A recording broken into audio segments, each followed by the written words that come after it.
I opened my eyes, seeing a familiar ceiling, and turned my face to look at my computer that was on my personal desk. When did I get home? Rising from my bed, I start to think. My memories were scrambled, and I couldn't remember anything. Victor. Suddenly, I hear a woman's voice. It was an angelic voice, a wonderfully beautiful voice, and she sounded very worried. Aku? I put a hand to my head when I feel it start hurting badly. I lean on the bed and try to get up, but all of a sudden I feel my hand sinking into the material of the bed. I hear the noise of wood breaking and look in the direction of my hand. I see that my hand has gone through the mattress and broke the wood that supported my bed. I quickly pulled my hand away and I looked, confused, at my mattress that had a hole in it. What's wrong with me? I asked aloud, stunned. I don't remember being so strong. Did something happen to me? I start to question myself and I try to search my memory. But even though I try to search my memory, I can't find it. It's like something is blocking my memories. I try to form a coherent train of thought, as if I'm putting together a puzzle. Let's start at the beginning.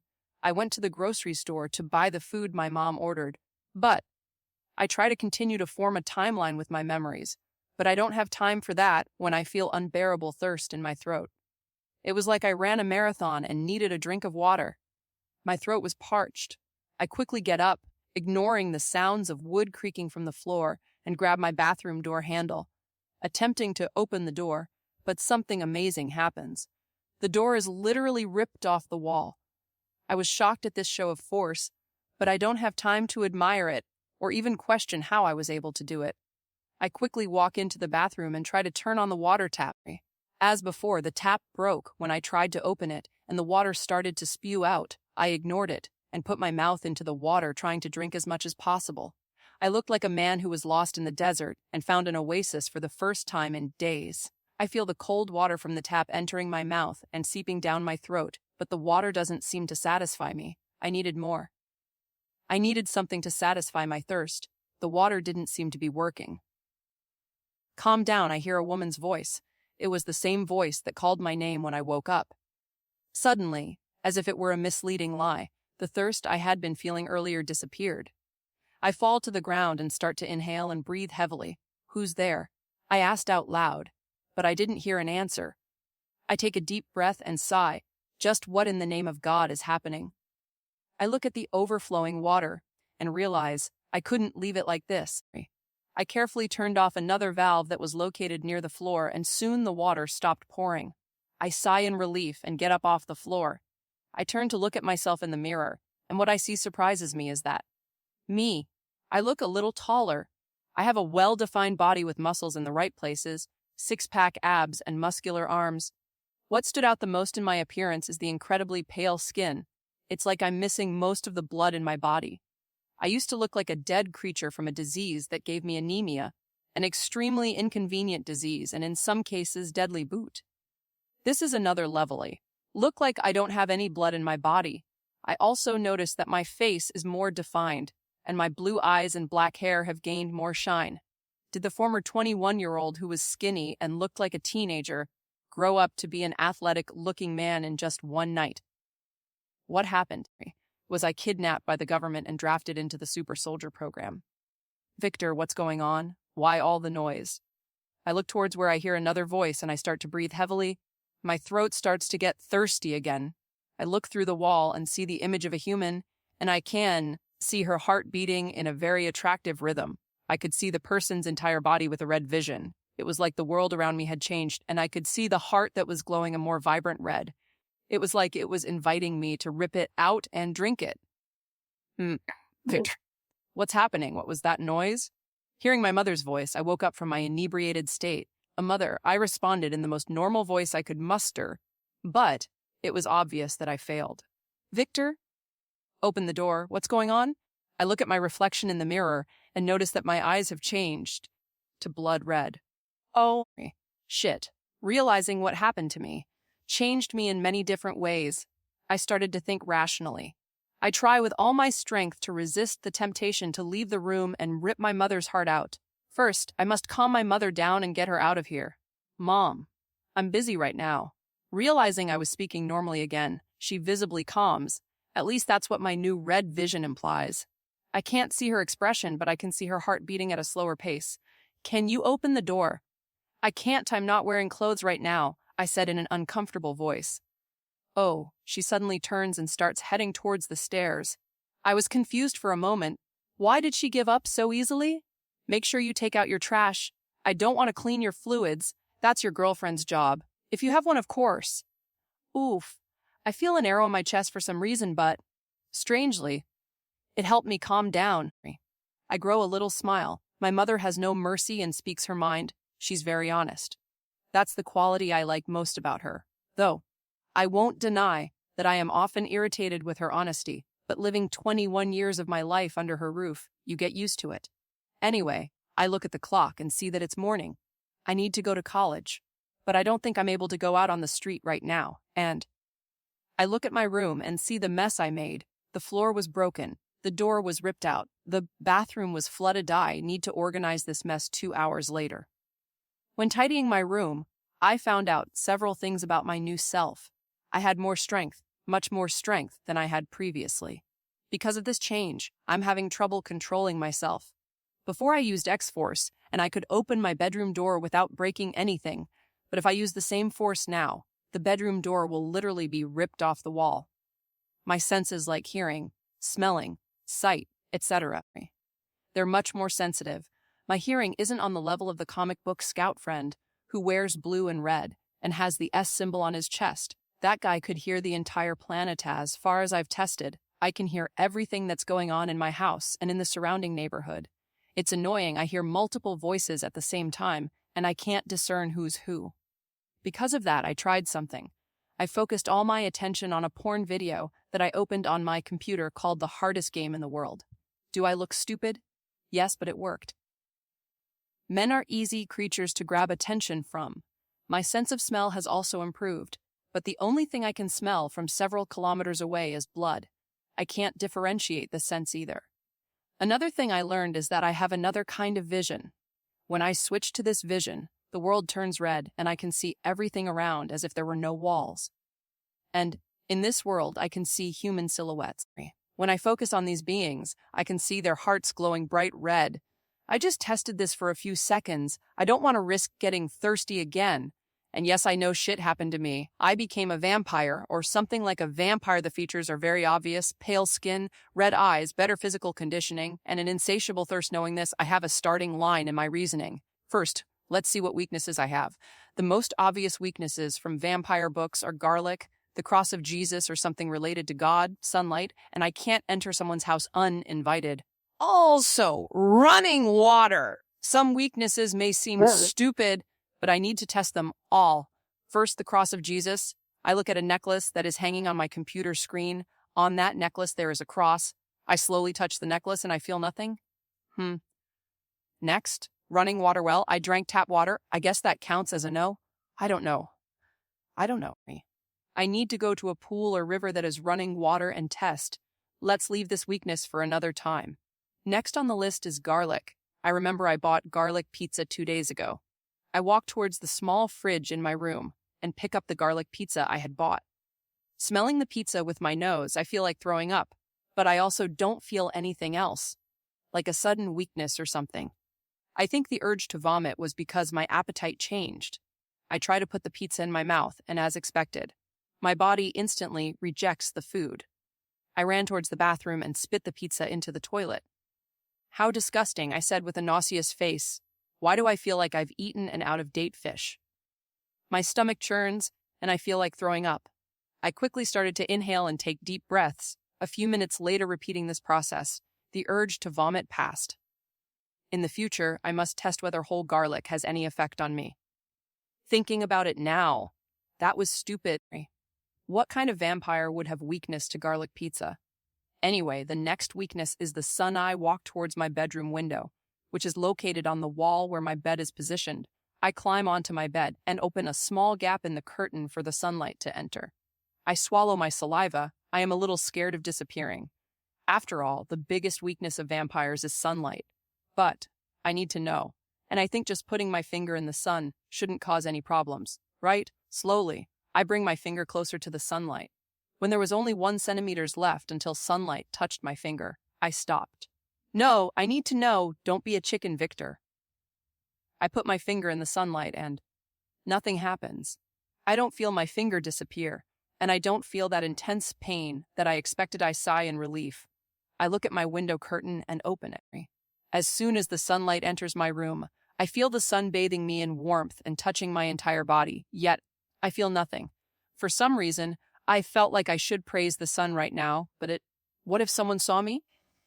I lie down on the bed and look up at the ceiling with no other obvious vampire weaknesses. I don't want to try to decapitate myself or rip my heart out. I'm not crazy enough for that. What am I? I say to myself out loud. This morning was weird. For some reason, I don't remember what happened yesterday, and I woke up with the characteristics of a vampire.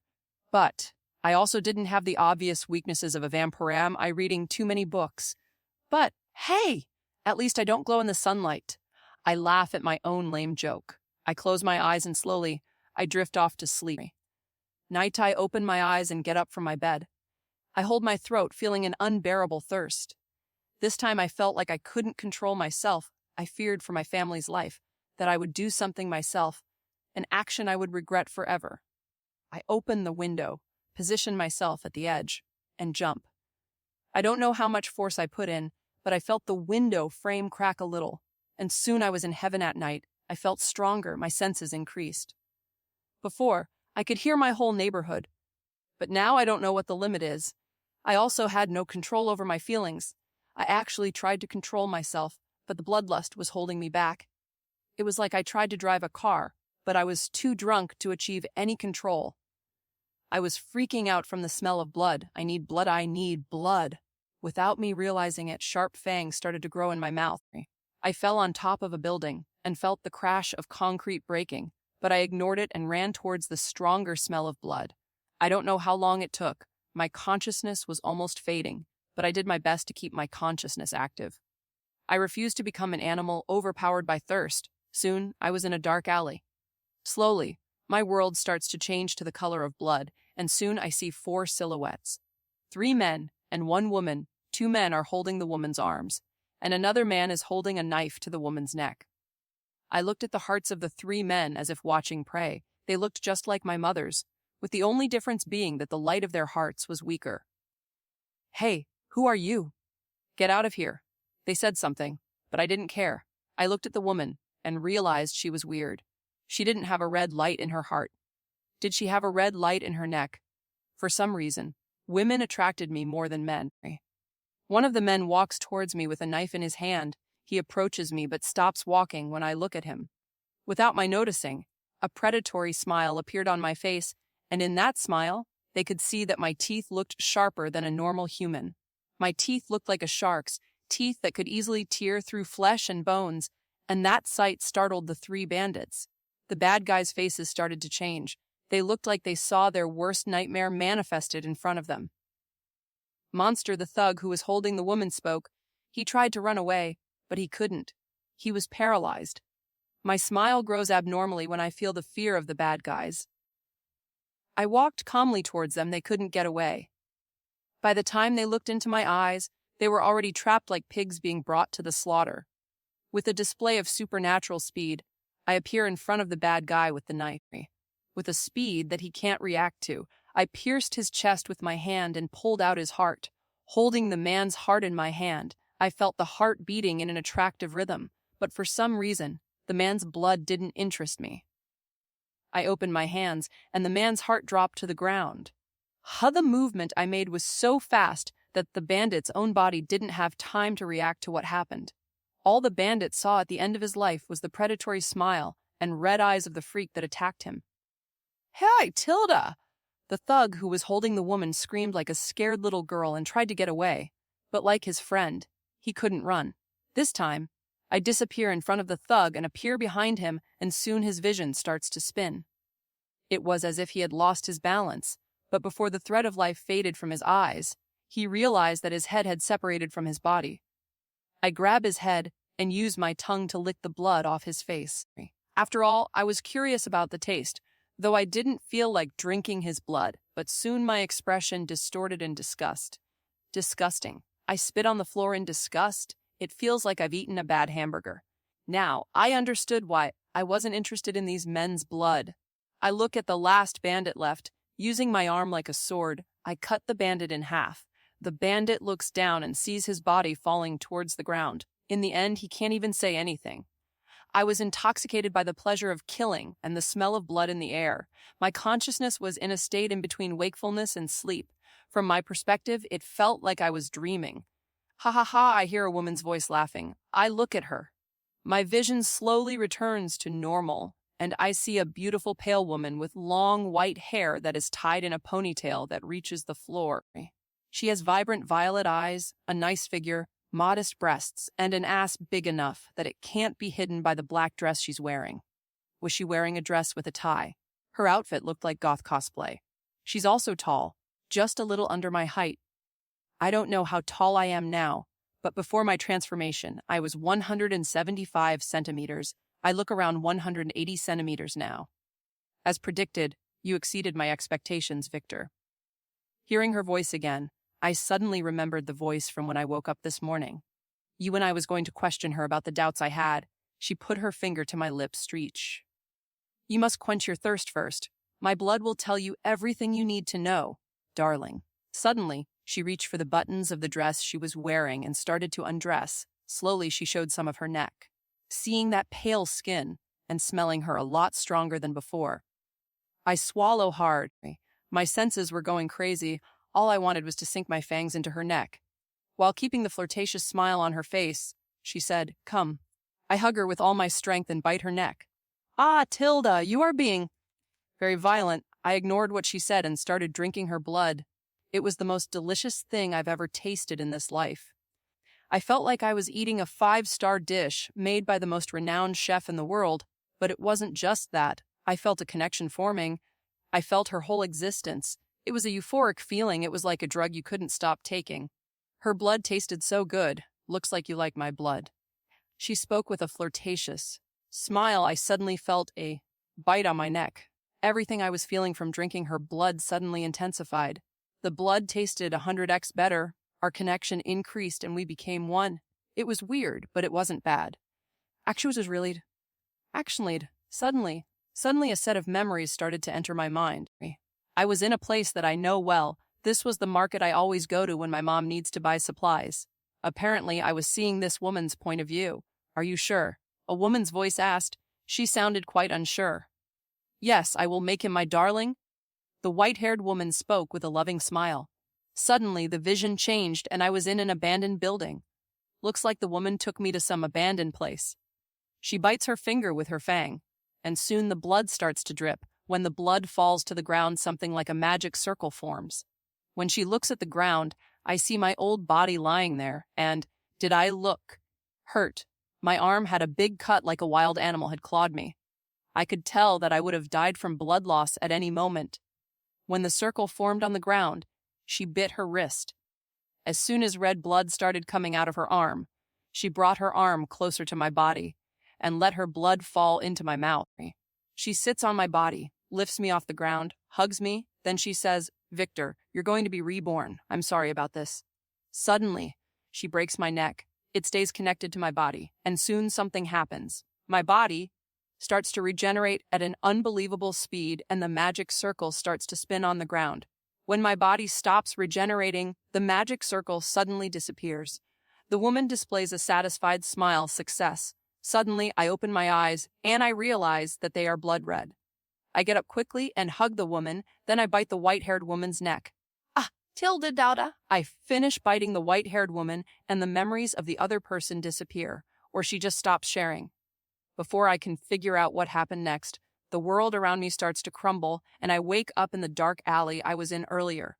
What happened after I disappeared, Victor? Do you want to kill me? You are already satisfied, right? She spoke with a playful smile. I stop biting the white-haired woman and look at her. I have a lot of questions on my mind now, but first, what's your name?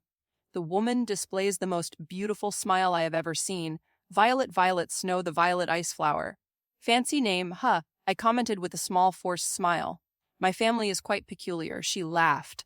I bet it is. I commented with the same smile, so I give my name. To Victor Walker. The walking Victor? That is very simple, she commented with a small laugh. Well, my family are simple people, I commented with a shrug.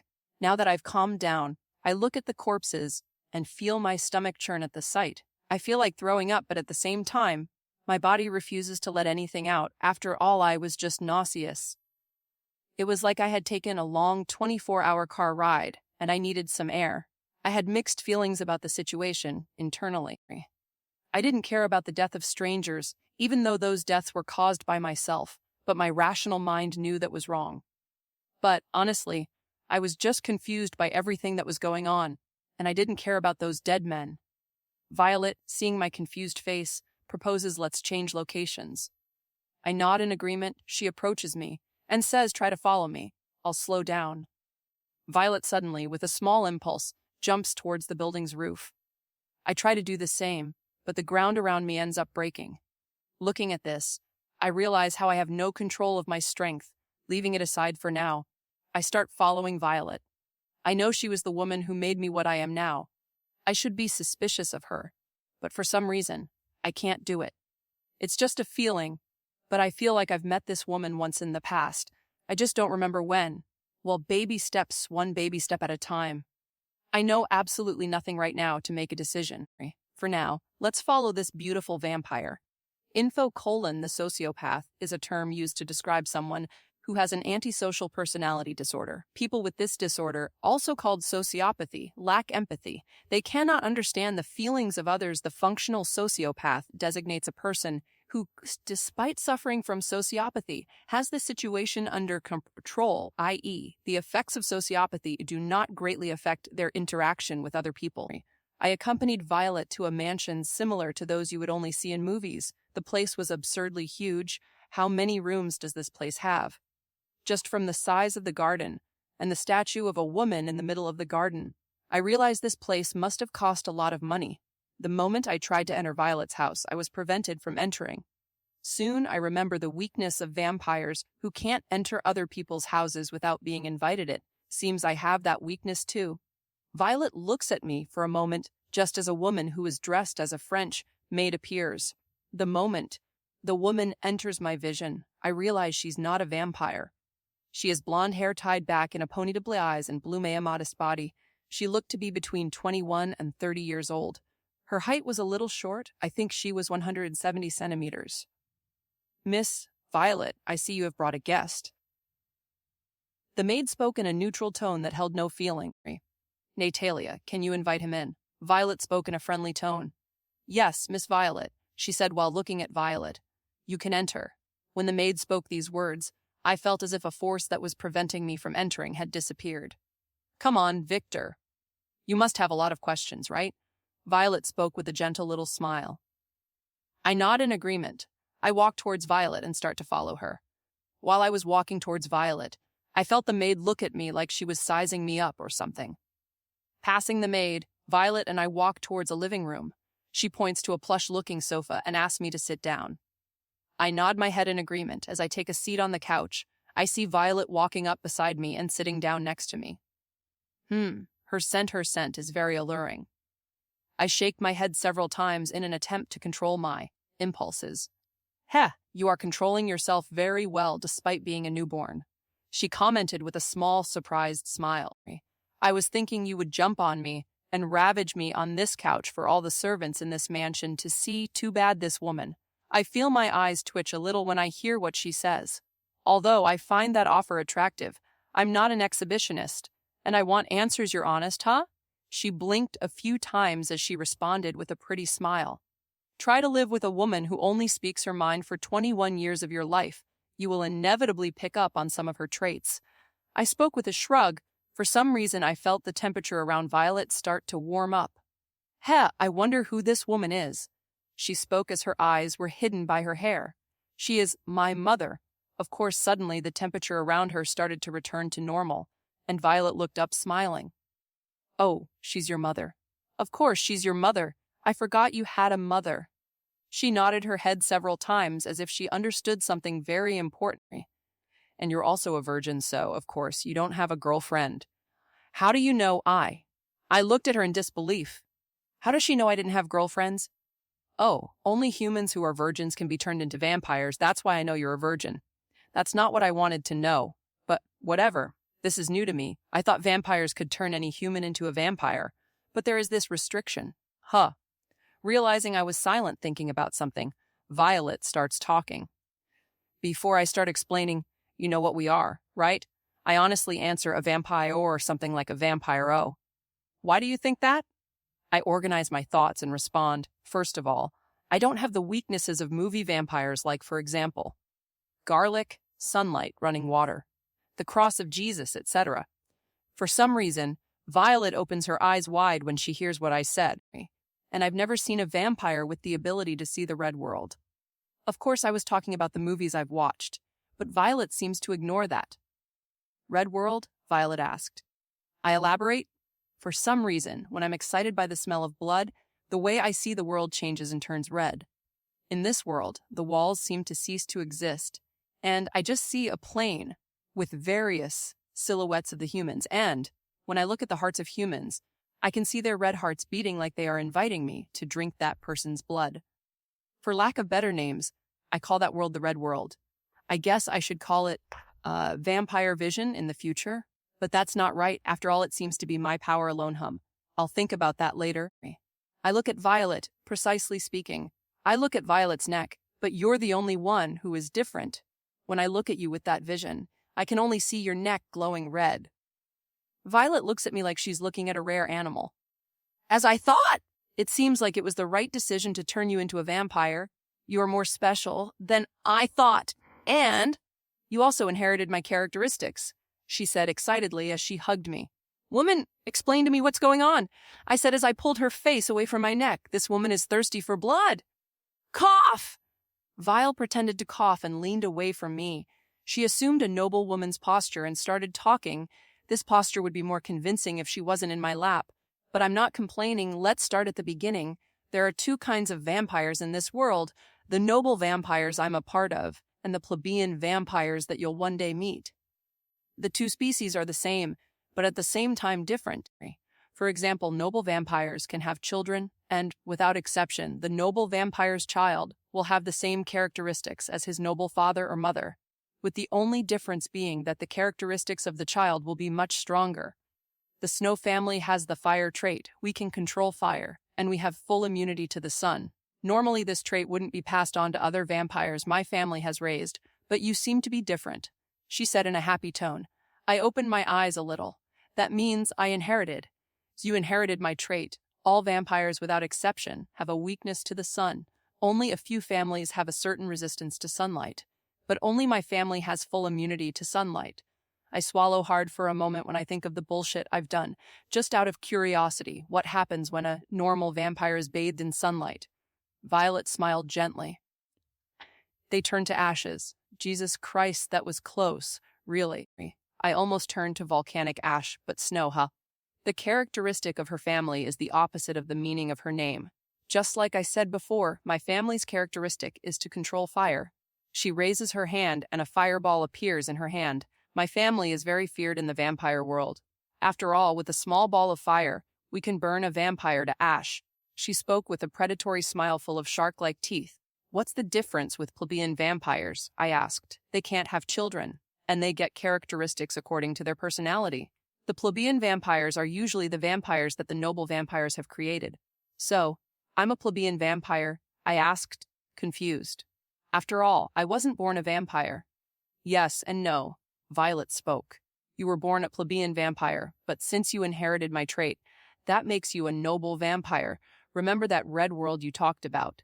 She spoke in a sensual tone as she breathed close to my ear. Yes, I reply in a flat voice, trying to ignore her teasing. That's your plebeian vampire trait. You gained that trait when I turned you into a vampire. Do you remember your immunity to sunlight? She asked as she licked my ear. When Violet licked my ear, it felt like a surge of electricity went through my entire body. Feeling Violet's panties rubbing against my little brother, I can't help but get excited. Yes, I replied a little breathlessly. I didn't even realize I had held my breath. You inherited this trait from me. Normally that's not possible, but you're special. Your blood is special. She licked my neck. Just because you have full immunity to sunlight, that makes you a noble vampire of House Snow. Am I special? Is my blood special? What the hell is this woman talking about? Despite being aroused and my urges freaking out telling me to bite Violet, I could still think somewhat clearly. Let's save the boring explanation for later. Violet pulls away from me. I look at her face and see that it was a little red, and she was breathing heavily. She was clearly turned on and felt bloodlust. She put her hand on my shirt and rips. She opens her mouth, and I can see her teeth transforming. They got sharper, just like mine. Her teeth seemed capable of tearing flesh easily. She bites me with those teeth that look like those of a shark. I only feel the pain for a moment, but soon a wave of pleasure spreads through my body, and I grab Violet's ass. I get up from the couch holding us and throw her back onto the couch. While doing all these moves, she hasn't stopped sucking my blood. I rip off her goth dress, and soon an elegant black bra appears. I open my mouth, and I feel my teeth change and my vision shift to blood red. As I look around the mansion with my eyes, I see all the people hiding behind the mansion wall. It made me lose the urge to bite Violet, and a wave of annoyance began to spread through my body. Doing the math, I see 4 female silhouettes and 2 male silhouettes. Only one silhouette had their heart glowing red. I assume this is the maid I saw when I entered the mansion. The rest must be vampires. For some inexplicable reason, I was annoyed. I was extremely annoyed. I know I'm not an exhibitionist, but these emotions don't make sense to me. It's like a little problem is going up 500x because of my emotions. I look at a silhouette that has a red glowing mark on its neck. I see that person's silhouette shiver for a moment. A bloody atmosphere began to leave my body, and I spoke with an irritated growl. Leave. I've seen the silhouette shake several times, but the male silhouette clenches his fists tightly and remains in place. Is it that annoying because he didn't leave? Annoying, irritating me. Noticing the irregularity in my emotions, Violet stops biting me and looks up to where I was looking with glowing red eyes. Leave. As soon as she orders, the people behind the walls disappear. Ignore them. They're just protecting me. My family is overprotective, you know? She giggled a little with her lips full of blood. She pushed me down on the couch again and showed her neck. The feeling of annoyance begins to subside, and soon my impulses start to trigger again, and soon I bite Violet's neck. I don't understand, I said out loud with my head in Violet's lap. After our blood-sucking session, I lay in Violet's lap while she stroked my hair. What do you not understand? She spoke in a maternal tone. My emotions, I said, then continued. I've always been a calm, rational person. My mom always taught me to use my head in any kind of situation, but I don't understand why I'm losing control of my emotions. It's a very strange feeling. Violet, who is still wearing a black bra, looks at me and flashes a small maternal smile. You're doing better than most newborns. Don't worry. This is normal. This is normal. I questioned confusedly. In the vampire movies I watched with my dad, vampires always seem to be in control of their actions. I guess I shouldn't take knowledge of movies to reality, huh? Well, I can't help but list them, considering I watched a lot of movies with my dad. He was a hardcore movie fan. Yes, vampires feel things more intensely than a normal human. It's because of this problem that we live in isolation with other vampires. Just imagine you're walking down the street calmly, and you accidentally bump into a vampire. If that vampire is a newborn, he will be extremely upset and will want to kill you. That is ridiculous. I can't help but comment. Indeed, but it's not just that: love, hate, fun, etc. All of our emotions are amplified. There are a lot of vampires who are crazy because of that. Vampires seem to be a problematic race. Come to think of it, I accepted this situation too easily, huh? Well, it's no use crying over spilled milk. At least now, I won't suffer from constant anemia because of my blood type. Suddenly, I hear footsteps approaching. I look in the direction of the steps and see the blonde maid again. Miss Violet. The blonde maid looks at me and Violet for a few seconds. She looks at Violet again. Miss Violet, please dress appropriately. We have a visitor. Violet looks at the maid with an annoyed look. I realize she wasn't upset with the maid. She was upset with the guest. I get up from Violet's lap and my eyes turn red. As I look toward the mansion's entrance, I see the silhouettes of a man and a woman, and both their necks are glowing red. Vampires. I commented in a neutral tone. Violet looks at me with her eyes shining. That skill of yours is quite useful. How far can you see? She looked like a child who found something very interesting. Her eyes sparkled with curiosity. I don't know. I've never tested the limits of my abilities, yet I spoke honestly. Violet nods, a little disappointed, and gets up from the couch. The maid approaches a wall and gently pushes a part of it. Soon a wardrobe of black clothes appears. But for some reason, there are men's clothes too, and the men's clothes are also black. Choose any outfit and get dressed, Victor. I had prepared the clothes for you beforehand. Ah, Tilda. I've wanted to say those words for a long time. She speaks with an excited smile. Choose any outfit, but it's all the same. My look at Violet with a neutral face. When she gets close to the wardrobe, I can't help but think, a long time. Huh. Just how long have you been watching me, Violet? Suddenly, a woman who is wearing a modern maid's outfit appears at my side. Lord Victor, please dress appropriately for the visitors. They may be lesser beings, or maybe insects. They may even be pigs who came here to be downcast. But you, as a noble vampire, must always dress appropriately. The maid spoke in a neutral tone that held no emotions, but I could feel her contempt for her guest. I look at the maid. She has short black hair, black eyes, and her expression is always set with a poker face. Looking at the maid's features, she looks oriental and she's very short. She must be around 160 centimeters. What's your name? And Lord Victor, why are you calling me that? I asked confused. This maid's name is Kaguya, and you are Lady Violet's husband, so, of course, we, as servants, should call you with respect. And, Ovis, hearing what the maid said, I opened my eyes wide and quickly turned to Violet, who is being dressed by the blonde maid. Seeing my questioning eyes, Violet displays the most beautiful, loving smile I have ever seen, and says, unlike the movies you've watched in the past, vampires have several restrictions on turning other beings into vampires. The first restriction you already know. The human must be a virgin. The second restriction was created by our ancestors. When creating a new vampire, a ritual must be done. When the ritual takes place, a magic circle appears on the ground. At this moment, the vampire responsible for the ritual must choose whether the human they will transform will become the husband or slave of this vampire. She pauses. Slowly, her eyes begin to change to blood red, then continues, when I turned you into a vampire, I chose you to be my husband. So it was that magic circle I saw in the memories, huh? Unconsciously, my eyes start to change to red as I look at Violet, and I can feel something I can't explain. It is like I'm being filled with another life. It's a really weird feeling, but it's really good. It's the same feeling I get when I feed on Violet's blood, but at the same time different. I can also feel emotions that aren't mine. I feel happiness, love, and obsession coming from Violet. These emotions are so intense that I feel overwhelmed for a moment. Can you feel it? She spoke in a loving voice as she touched the area where her heart was. She was breathing erratically, and I could see that the air around her was starting to heat up. Yes, I said honestly. I try to focus on that feeling, and I can feel Violet. I can feel all the emotions she is transmitting to me, but, unconsciously, I turn my head and look in a different direction than Violet, and I can feel something incredibly faint.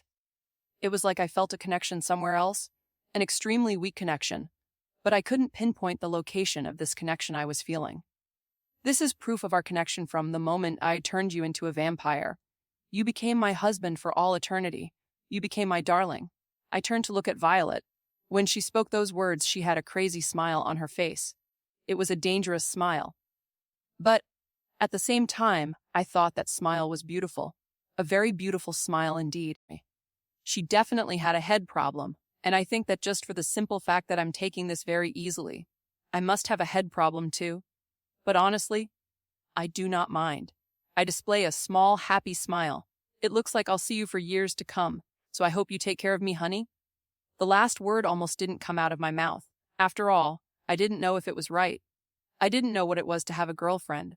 Much less did I know what it was to have a wife. But I felt it was appropriate to call her that way. Suddenly, Violet's smile grows erratically. She suddenly appears in front of me and hugs me tightly. Yes, I will take care of you. My darling. It seems I triggered some kind of button in this woman's body. She started hugging me and sniffing me while saying darling. She dragged her hand all over my body, like she was trying to possess me or something. She looked incredibly adorable. Unconsciously, I started stroking her white hair. Feeling my hand in her hair, she suddenly froze and stopped moving. She turned her face towards me. As we were almost the same height, I could see her face very close to mine.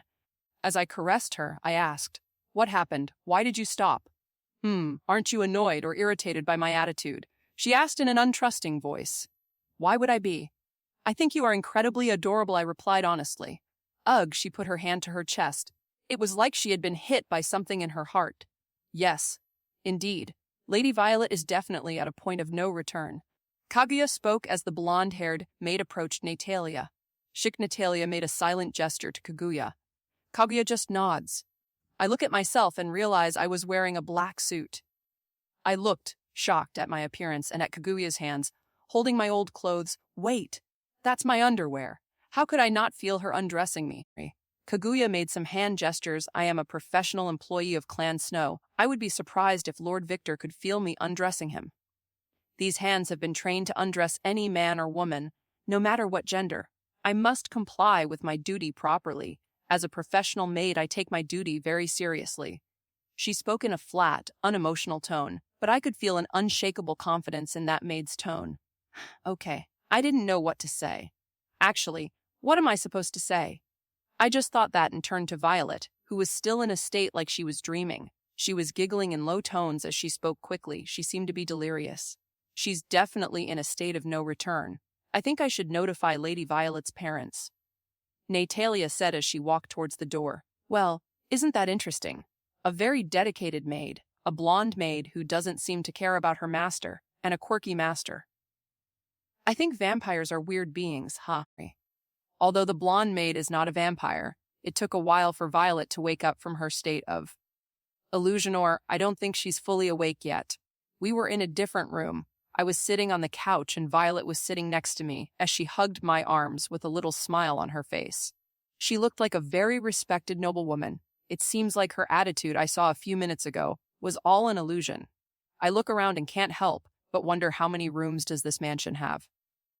This room looks incredibly similar to the one I was in, but I feel this room is different. For some reason, I feel uneasy in this place. It's like I'm being watched. I use my vision that changes my world to blood red, and I could see why I felt that way. This room was surrounded by vampires. I did a brief count, and there were 20 vampires, and they were all over the mansion. It looks like this place is bigger than I thought. I look down and see some red silhouettes in the basement too. I also see that the only human in this mansion is Natalia, and she was actually in the basement sitting with 2 more vampires, and she seems to be eating something. Lady Violet? I didn't know you were.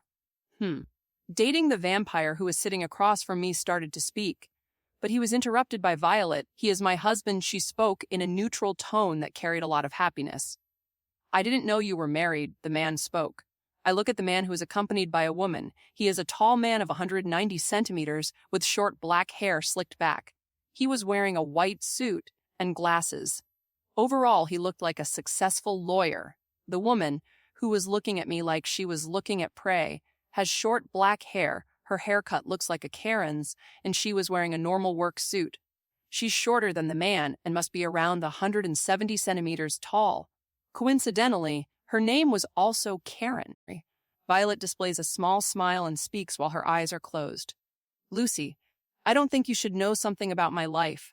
Why don't you go back to your mommy who gave you that feminine name? She spoke in disdain. Damn woman. That was wild. Is it okay to talk like that to a guest? Not that I care. Lucy gently adjusts his glasses as his hands shake a little. Cough. He pretended to cough and looked at Violet. Lady Violet, you're right. He leans back on the couch and says, I came here for one reason only. I want permission to bring a lot of vampires to this town. Oh, I start watching the man. Oh, Violet opened her eyes and they were glowing red. Lucy, this is my territory, and I don't accept other vampires in my territory that aren't connected to my family. You know that, and yet you come to ask me about it. Are you looking for war? I wouldn't dare. I intend to live for a few thousand years yet. I don't intend to offend Clan Snow for something small like this. He spoke with a small smile. Violet remains silent and waits for Lucy to continue his words. You know, Lady Violet, I'm a very scared man. I'm very scared of dying, and, because of that, I need to defend myself. I don't want to die from a bullet in my head. He spoke while making exaggerated gestures. Violet opens her eyes a little. She seems to understand what he was trying to convey. Then she continued in a bored tone, the Inquisition. The Inquisition? I speak to myself out loud. Oh. Lucy claps his hands in a startled gesture. Lord husband doesn't know what that is. How long have you been a vampire? Don't tell me you're a newborn. He spoke in a neutral tone, but it was pretty clear he was trying to tease me. I didn't expect the Princess of Clan Snow to have a plebeian husband. I think hell must be frozen by now. The woman next to Lucy said, They're really trying to piss me off, but unexpectedly, I don't feel a thing about them.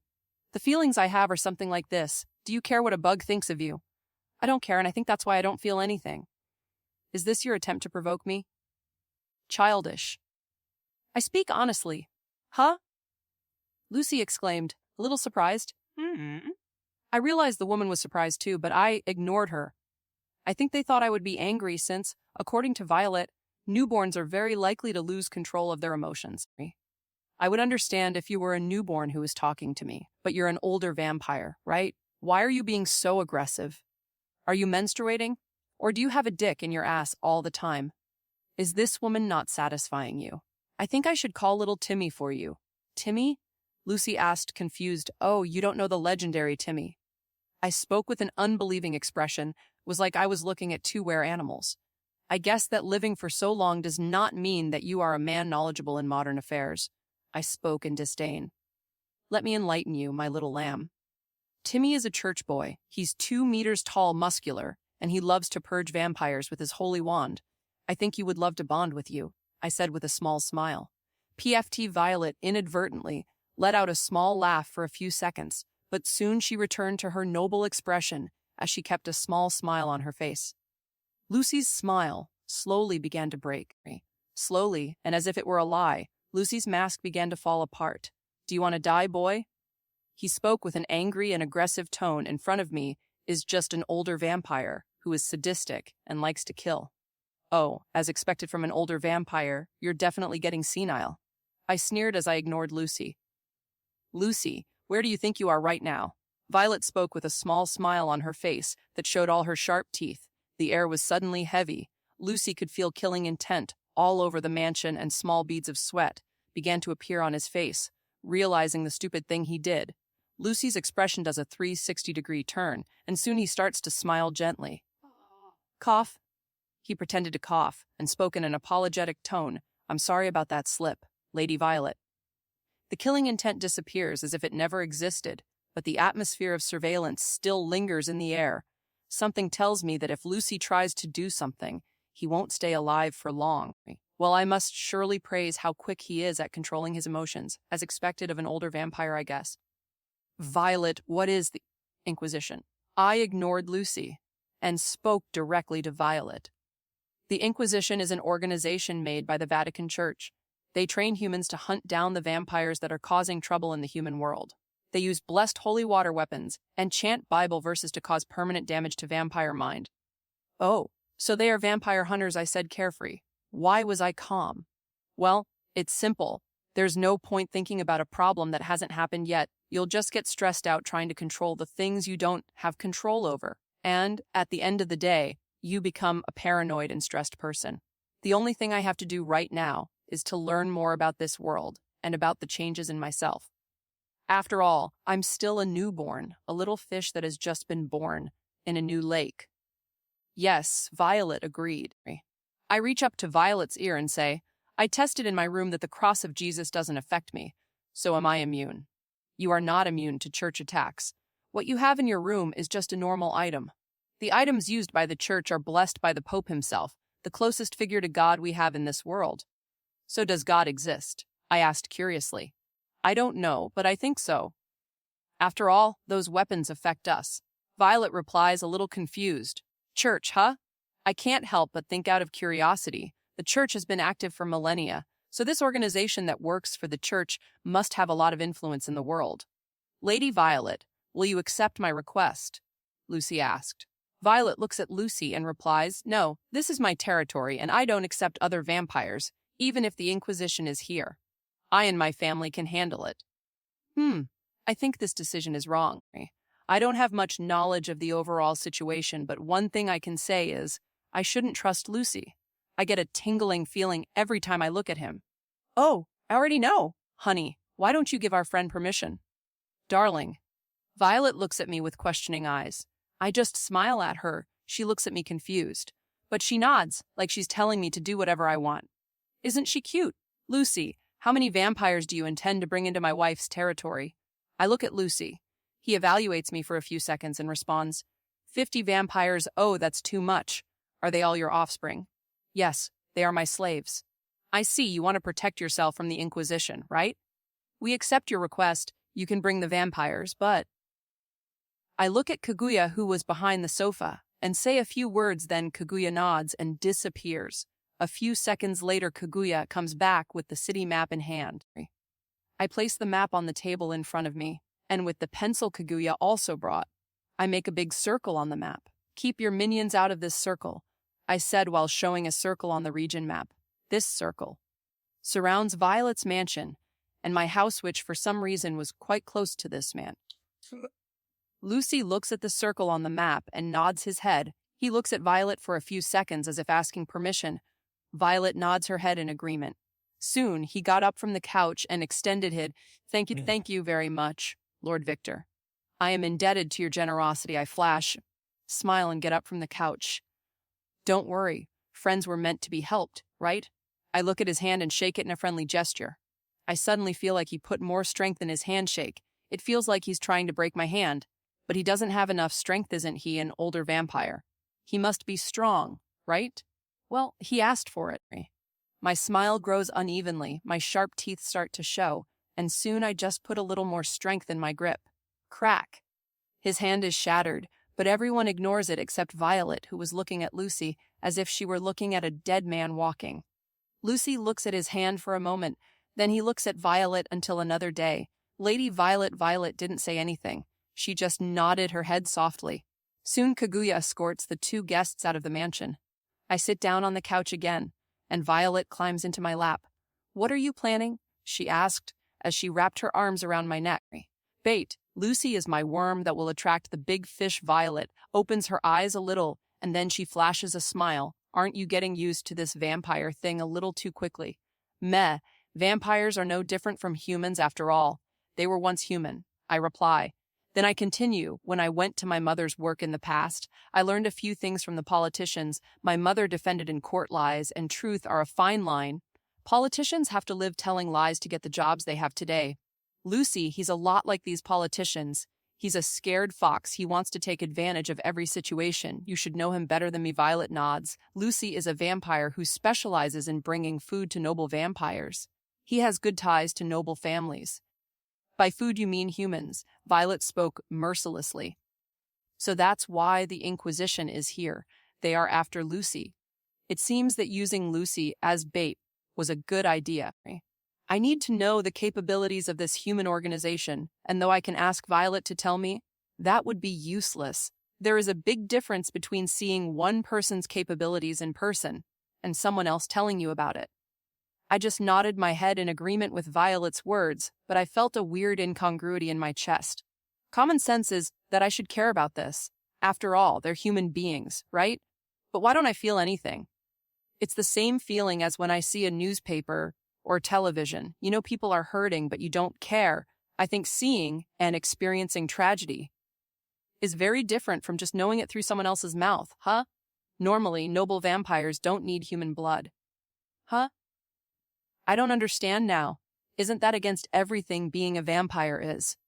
Violet looks at me. You can suck blood from humans if you want, but that won't quench your thirst.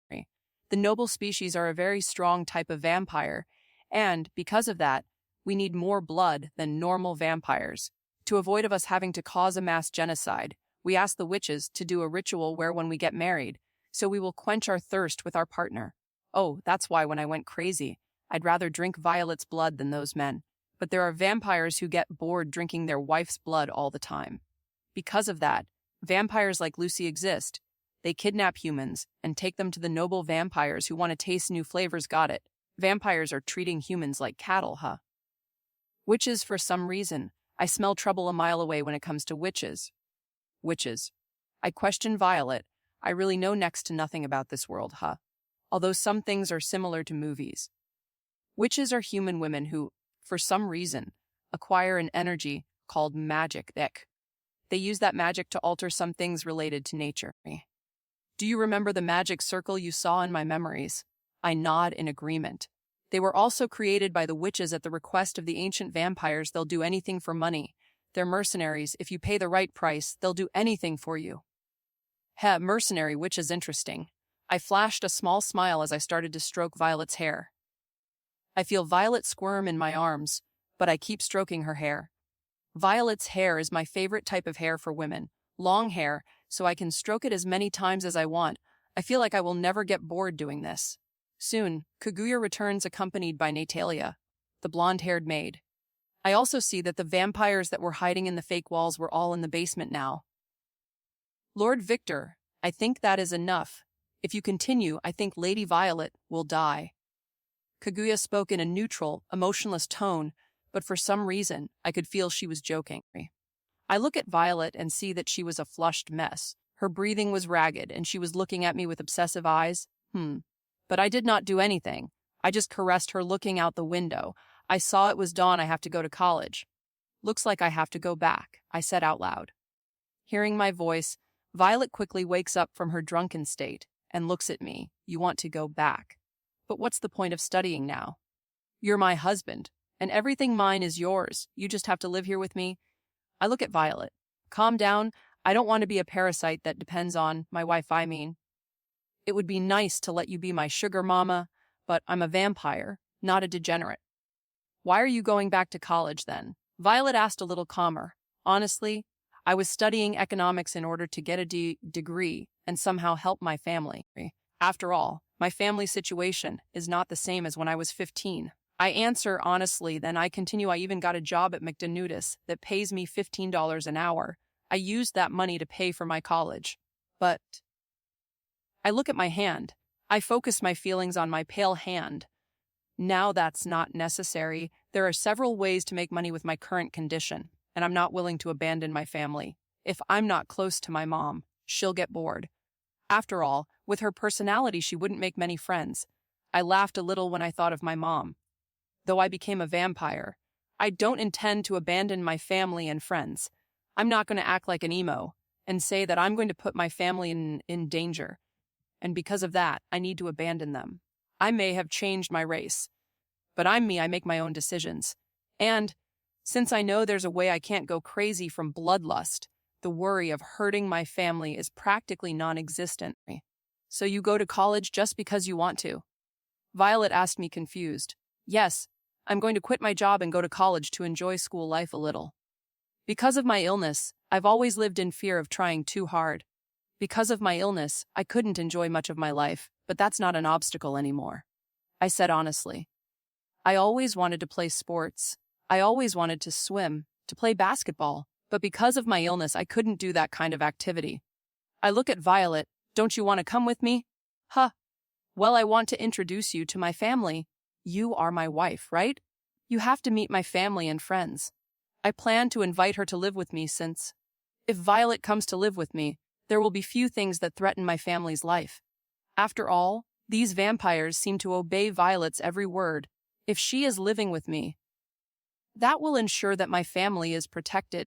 Violet displays a happy smile and starts hugging me again. I laugh and start stroking her head. She looks so happy. Yes, I'll go with you. In fact, I'm going to live with you. Let's go. She spoke happily as she got up and pulled me somewhere. Well, it looks like I don't need to ask her to move in with me. She did it herself, I thought as I smiled, satisfied. Wait. I spoke in a neutral tone. Violet looked at me. If you want to live with me, you have to promise to protect my family. Oh, is that it? That is something easy to do. Few people would dare to mess with my family, she said, smiling. Then she continued, my family is your family too, right? We are married. Of course, I would protect your family. She spoke with a proud smile. I can't help stroking this woman's head. Isn't she very beautiful? Lady Violet was manipulated, right? Kaguya whispered in a not-so-low voice. Yes, and probably. She doesn't even care about it, Natalia replied. Sigh, we're lost. What if Lord Victor decides to get his hands on us? Kaguya spoke in a neutral tone with exaggerated gestures. I doubt that would happen. He seems to have no interest in us, and Violet would probably kill us if that happened, Natalia replied again in a flat tone. True, a stalker's love is something difficult to understand, Kaguya said. Shh! Don't say that. What if someone hears you? Natalia spoke in a louder voice. Are these women right in the head? February 2nd, the day after Victor discovered the changes in his body, I was walking towards my house with Violet clinging to my arm with a really big smile on her face. Currently, only one thing concerns me. How the hell am I going to explain the changes in my body to my mom?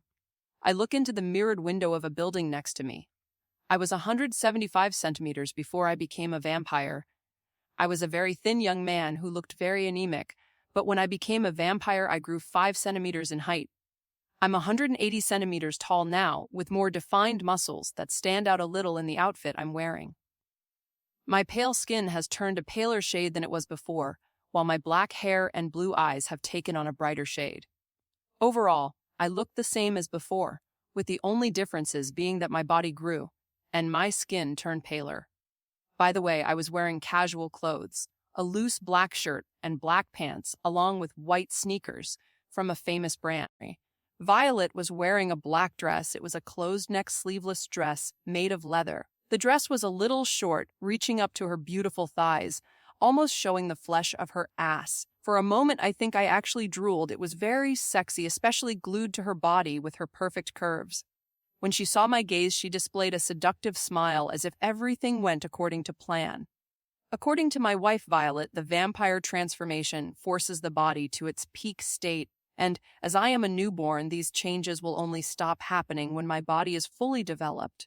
She said that usually, it takes a week for the body to stop constantly evolving. I look at the clock on my phone and it's currently 7 in the morning. Normally, this wasn't the time for vampires to be awake, but Violet and I were special, so we just looked like a tourist couple from the North Pole, or from some other area of the coldest parts of the planet, although I don't know if civilization exists at the North Pole. Why do Violet and I look like tourists? Well, our pale skin color draws a lot of attention, and to my limited knowledge, humans who live in snowy areas of the planet tend to have paler skin color, I think. I'm not sure. I wasn't the brightest student in geography at school. Anyway, we look like two tourists who have come from a very cold place. After all, no one would believe that two vampires are walking around in broad daylight. When Violet and I stopped at a location that she was interested in, the salesperson asked if I was a tourist, and I said yes. I also said that we lived in a really icy area. Surprisingly, he agreed with my words easily. Well, I live in the United States of America, so I guess tourists around here are normal. And Violet, I look at my wife. She seems to be having fun. She seems to consider walking back to my house as some sort of date or something. Apparently, she hasn't left the house for a few years. She told me this by accident, and because of that, she's curious about everything. She looks like a curious kitten. If anything catches her attention, she stops walking and moves toward it.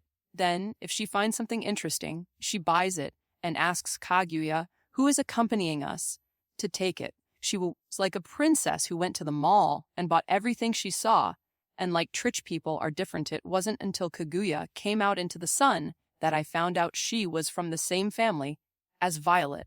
Apparently, she's from a family dedicated to serving Violet.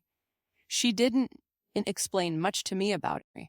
An interesting thing about Kaguya is that she is a vampire who only inherited immunity to the sun. She doesn't have control of Violet's fire element. She seems to have an ability called shadows. Basically, she becomes one with a shadow and can walk in the shadows. This is a very broken skill. She can pretty much kill anyone at night. Lady Violet, you are buying too many things. The thin arms of this helpless young woman can't take it. I wonder if there is any man who can help me. Kaguya spoke in a neutral tone as she looked at me with bright eyes. Who do you think you are kidding, woman? You? Helpless. Is this some kind of joke? I just turned my face away and ignored Kaguya. Tusk, did I hear a tisk just now? Shouldn't this woman be calm and cool or something? Is her mask falling off me? Ha ha ha, I'm glad you're getting along with Kaguya. But Violet looks at Kaguya. Don't get too close, okay? She spoke with an emotionless face. I could see it was just a simple warning, but that it contained many meanings I didn't understand. Yes, don't worry, Lady Violet. I take my job very seriously. Kaguya spoke in a neutral tone that carried unshakable confidence. Kaguya looked a little nervous. I stroked Violet's hair. Let's keep walking. Help me think of a way to fool my mom. Suddenly, Violet becomes more docile and says, yeah. I look at Kaguya with a smug face. Kaguya just turns away and ignores me. Seriously, where is Violet's family finding these interesting people? It's been a while since I've had fun like this, I thought with a smile on my face. Darling, why don't you charm your mother? Violet spoke suddenly. Oh, are you talking about that skill from the movies? Do I look at someone and tell them to do whatever I want? Yes. Violet nods her head as she continues walking with me. You don't need to do a very difficult one, just something like, ignore the changes in my appearance. To be honest, I was inclined to do that, but I feel it would give me a bad taste in my mouth to charm my family. I look to the side and see police cars speeding past. Vrum-um, vrum-um. The police were chasing a truck, and, just for a few moments, I sensed a familiar smell. I decided this was a good opportunity to test my new senses. I take the cheap black glasses I bought and put them on my face. The glasses only cost $5. They were very big and unfashionable glasses, and the lenses appeared to be very dark too. I bought these glasses for one reason only. When I use my red vision, my eyes change to blood red. To avoid drawing attention, I bought some big black glasses. After all, even though I'm wearing glasses, I can still see with this special vision. I switch to my red vision, and soon my world turns red. I focus my vision on the truck and realize there are 20 vampires inside the vehicle. 20 vampires, huh? I spoke in a low voice. Can you see that far? Violet asked, a little shocked. She could do the same. She could look at things far away like she was looking very close, but my vision was more stable, and it wasn't affected by visible obstacles like buildings, houses, metal walls, etc. This was a good skill for reconnaissance. Yes, I think those are Lucy's subordinates. I spoke in a disinterested tone. I said it because I smelled the old vampire stench from those vampires that were in the truck. I only smelled it for a few seconds, but it was enough to recognize them. He's getting a lot of attention. If he's not killed by the Inquisition, he'll die by the claws of noble vampires. Violet spoke in a non-caring tone. She probably has some of her people looking into this matter. Suddenly, Violet stops walking and looks at a big bear that was being sold in a children's store. Just out of curiosity, I looked at the price of the bear, and it cost $25,000. What the fuck? Isn't that just a bear? How is it so expensive? Violet suddenly starts running at the speed of a normal human girl and enters the store. Seeing Violet buying the bear and hugging it, I can't help but say she's adorable. Damn! Why are the nobles gonna kill Lucy? Kaguya, who was carrying Violet's bags, spoke in the same neutral tone. It's because he broke the rules.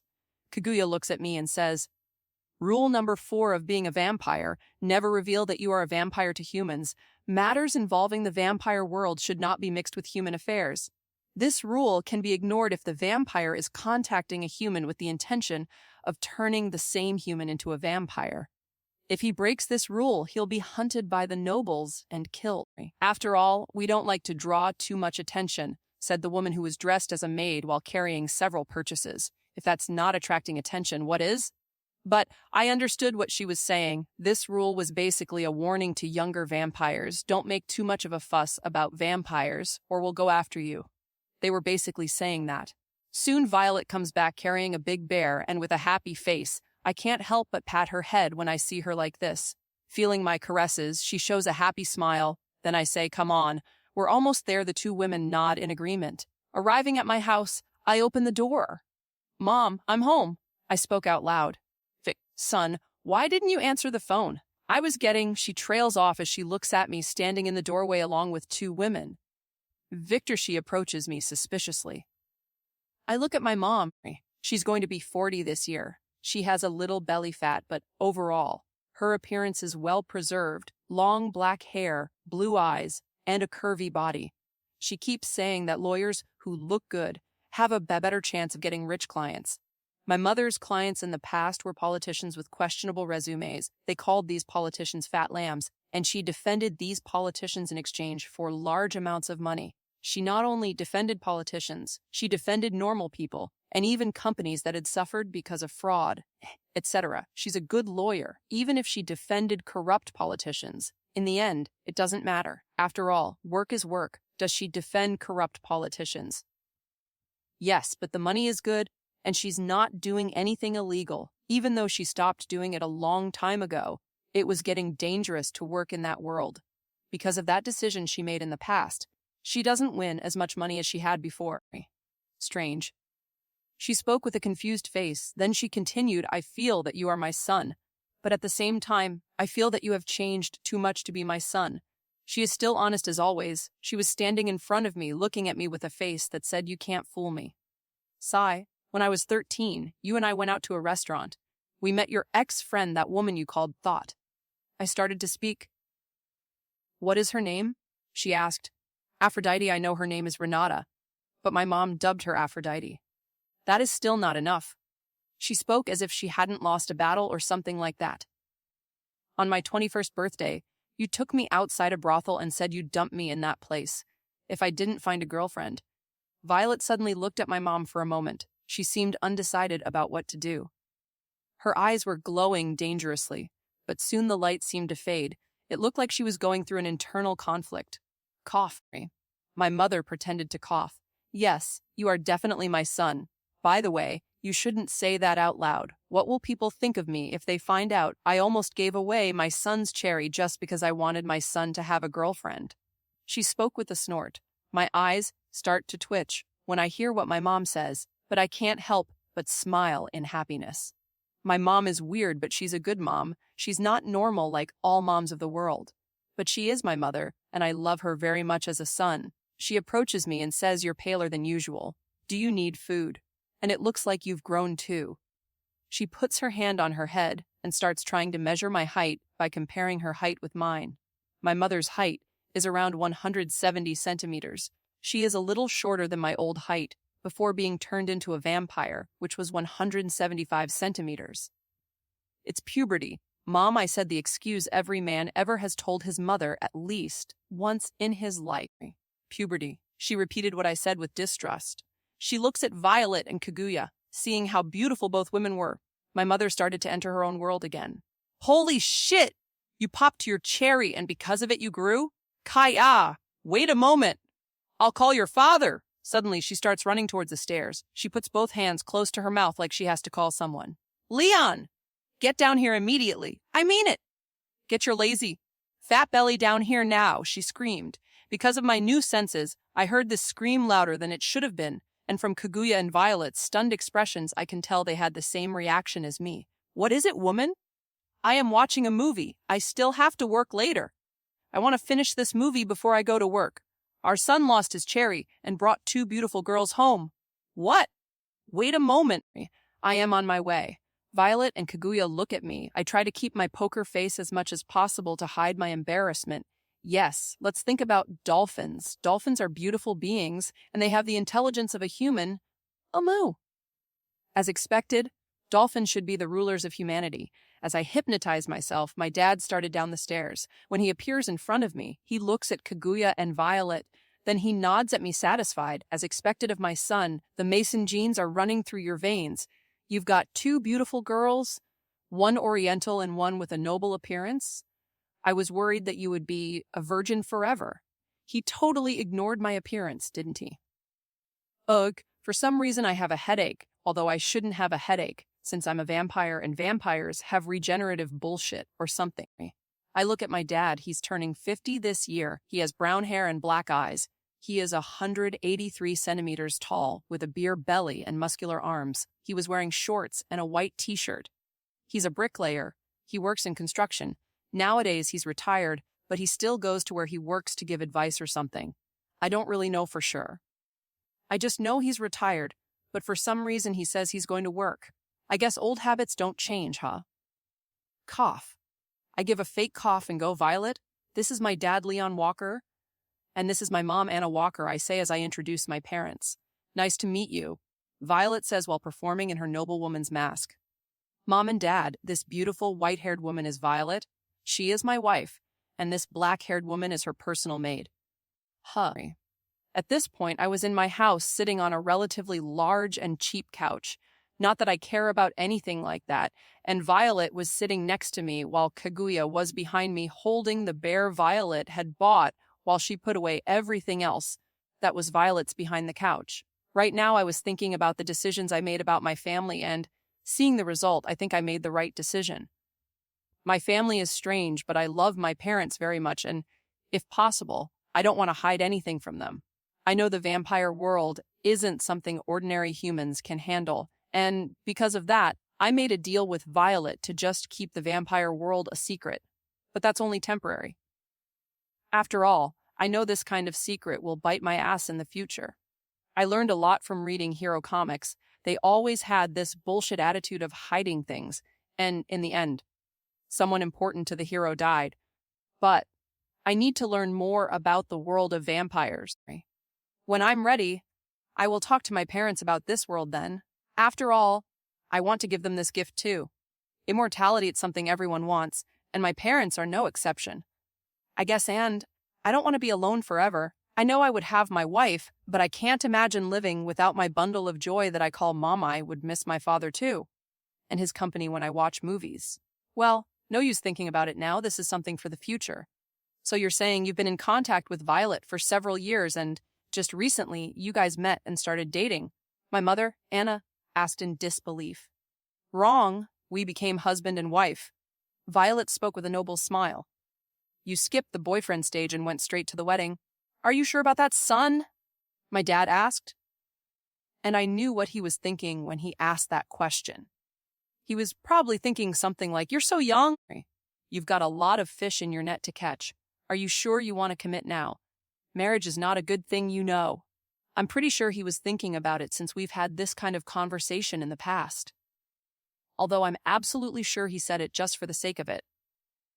After all, his happy smile has never left his face. Yes, we have been dating online for about 3 years now, and when we first met, it was like love at first sight. I'm sure I want to be with her forever. I say with a small smile, as I confirm the story Violet and I created. Violet's noble mask starts to break into pieces, and she starts to smile happily. As soon as she hugs me tighter, my mother looks at Violet and shakes her head several times, as if she has understood something. I've taught you many times not to be a simp. And you've been chasing this cute girl for 3 years? My son, if you liked her, you should talk on the first day. You shouldn't wait for 3 years. My smile starts to crack and my eyes start to twitch. Woman, I said, forget about those topics. Simp. You are being infected over the internet? Forget that word for the love of all gods. I practically yelled, my mom is always up to date with useless stuff. Seriously, should I cancel this house's internet? It's better that I not. If I do that, maybe my mother will dime. My mom just looks at me and sticks out her tongue. She looks like a kid. It's because of that jovial attitude that she doesn't have older friends. Wait, I think Travis' mom is her friend? Travis is my childhood friend who lives 2 houses away from where I live. My dad was dead serious. He looked like a politician who was about to make an important decision. Of course, that politician's important decision was probably about stealing income from a children's school or stealing from another politician. So did you or didn't you? Father, did you or didn't you? You know what I'm talking about. Penetration of the sacred cave, drowning the goose, letting the dragon drink the divine nectar, double cultivation, etc. There are several names. No need to be ashamed.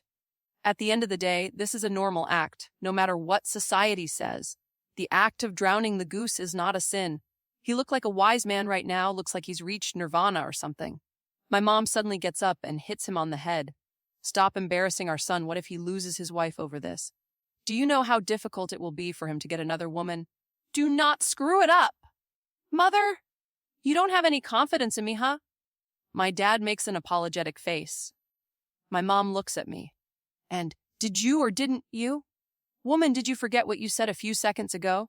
That thing about not embarrassing me? Ugh, can we just forget about it at once? Don't you have any other questions to ask? I spoke with a desperate face. The two look at each other and shrug. We don't. Hun, I'm confused. Victor, you're 21 years old, you're an adult, and your mom and I have confidence in you. We always think you've got your head in the right place. You were never like other teenagers, and you never gave us any problems, so we trust your decision. Father, I didn't know they thought of me that way. For some reason, this trust made me happier. And, did you do it? The two asked at the same time. My smile threatened to break now. Yes, we did. Violet replied with an amused smile. Violet, Looking at her embarrassed face, I understood that she was confusing the act of sucking blood with sex. They both look at me in disbelief. Then they flash the biggest smile I've ever seen in my life. Did you hear that, honey? They did it. We have to buy fireworks. Let's go out now. My mom suddenly ran upstairs. Hey, wait for me. I have to buy the biggest fireworks I can. Let's celebrate. This is a happy occasion. Damn, I wish it was Saturday I could have a barbecue. My dad got up and ran after my mom. Soon the two come down with clothes and with the car keys in hand. We'll be back soon. Take care. And don't do anything your dad and I wouldn't, my mom said and winked at me. It was pretty obvious that she was hinting at me to do something. I just looked at it all in disbelief. When my mom and my dad left in the car, I looked at the door for a few seconds and started laughing. I really love my family. Lord Victor's family is. Kaguya spoke. Weird? I would say amusing, but the gentleman is the one who said that. Kaguya replied, This maid, somehow it makes me a little jealous. My mom and dad would never talk to each other like that. Violet spoke with a sad little smile. They've spent so much time together they can't stand to see each other's faces. I touch Violet's head and start stroking her head. We won't be like that, right?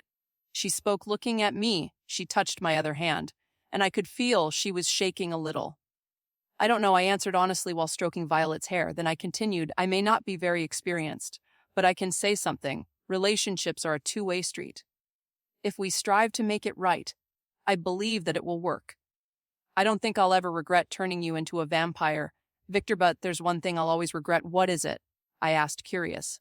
She squeezes my other hand tighter. I should have stopped those two bitches from being close to the ritual. She spoke in a poisonous tone that carried a lot of hate. Two bitches. Is she talking about those voices? Why didn't she want them both close to the ritual? I look at Kaguya, and she shakes her head in a gesture that says she won't say anything. I look at Violet and see her with a murderous expression.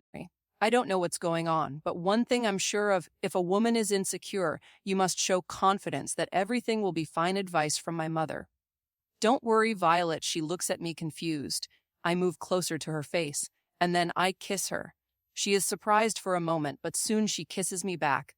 But, since we're both inexperienced, our teeth bump into each other. We both stopped kissing and looked at each other, and soon started to laugh a little. Don't worry about things you can't control. It will cause you stress. I recommend you enter the school of Stoicism. It will help you a lot. Stoicism. What is it? Violet asked. It's a philosophical doctrine that emerged in Greece in the 4th century. Some of its teachings are quite useful. I said, a little joking and a little serious. Violet looks at Kaguya. Kaguya nods, and then she disappears.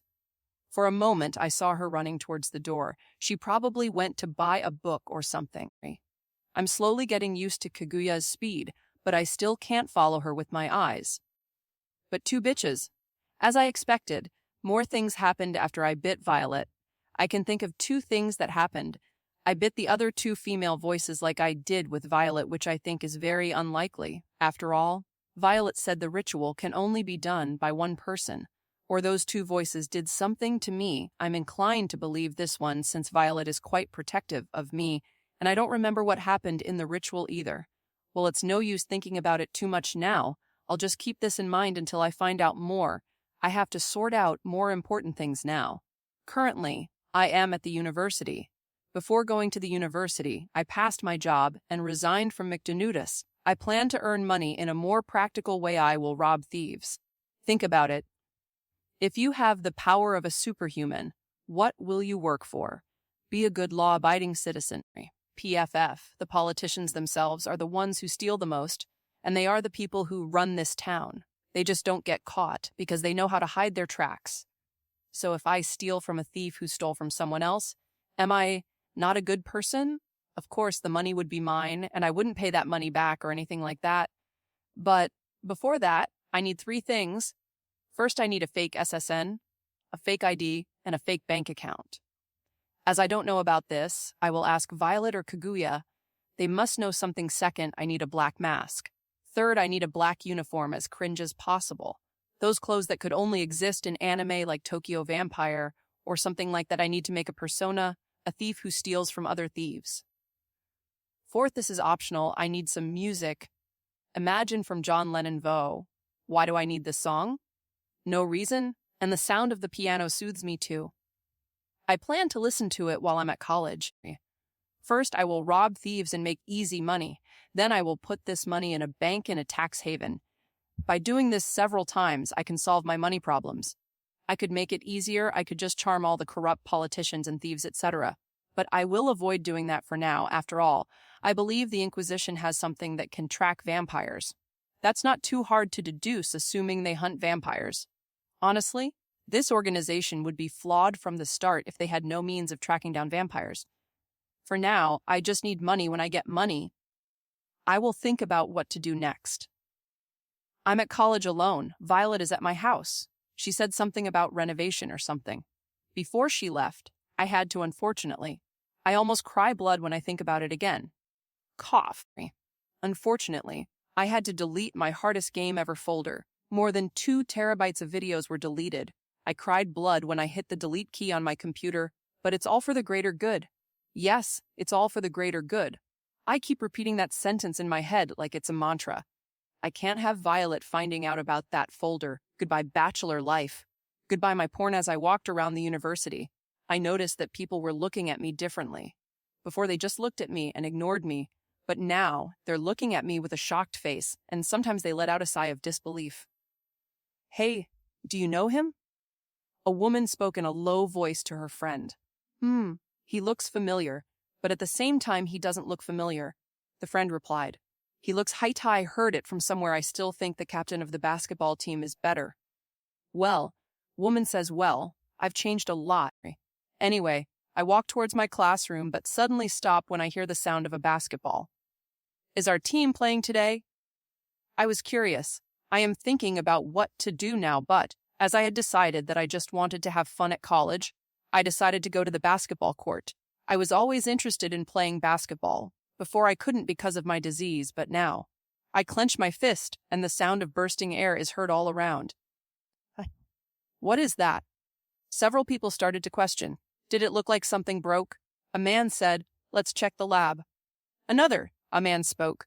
While ignoring the little chaos I caused, I wore a predatory smile. Now I can play basketball.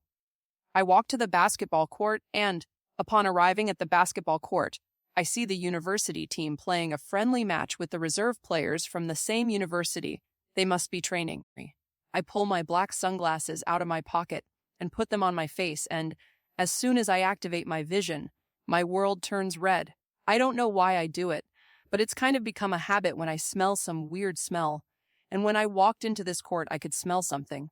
I don't know why my sense of smell is more developed than normal vampires, but Violet just said I was special. Specifically speaking, my blood was special. The RH-null blood. Who would have thought that the blood that gave me so much trouble would benefit me in the future? Life is ironic for sure. Suddenly, my vision focused on a silhouette that had a red glowing mark on its neck. Yes, it looks like there's a vampire inside. I undo my red eyesight and take off my glasses, and it turns out that the person who is the vampire is the captain of the basketball team. Good.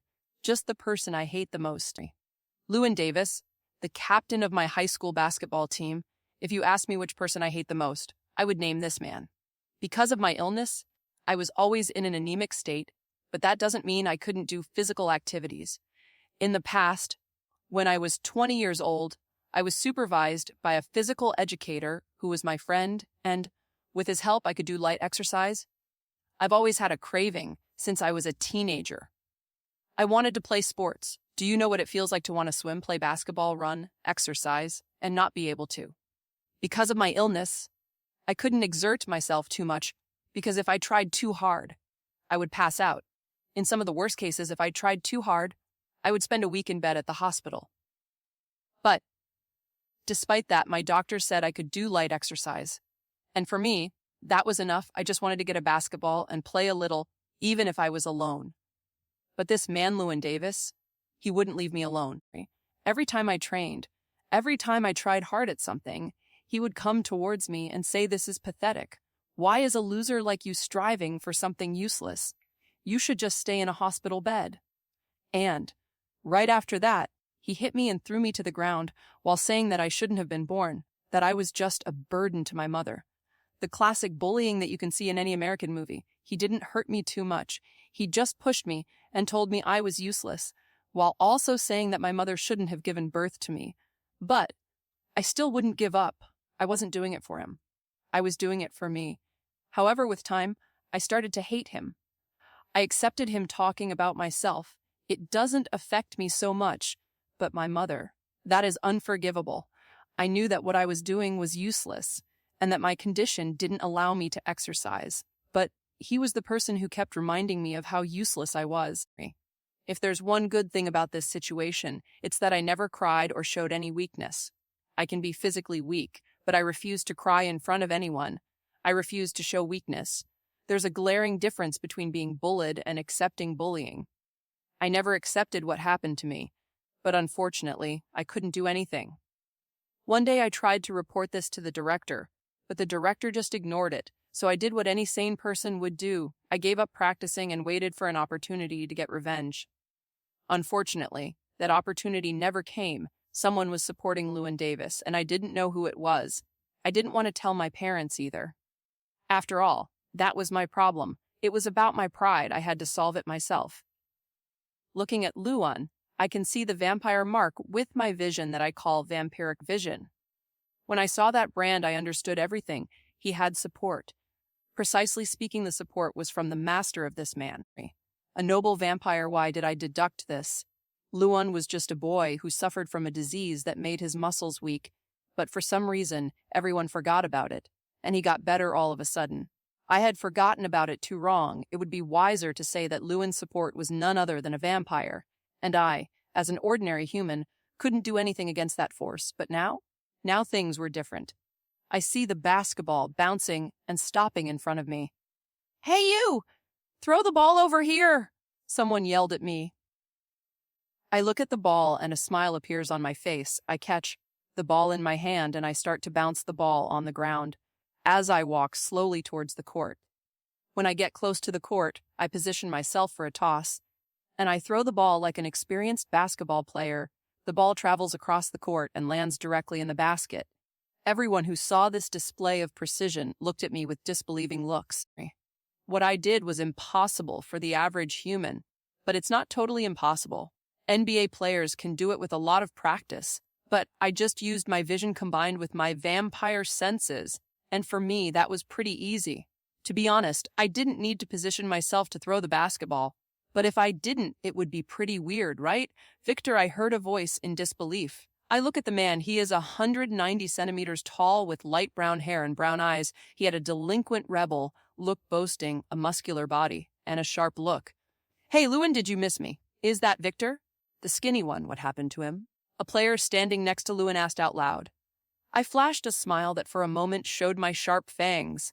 Those with low senses couldn't see it, but Llewyn, I'm sure he did. I walked calmly towards Llewyn.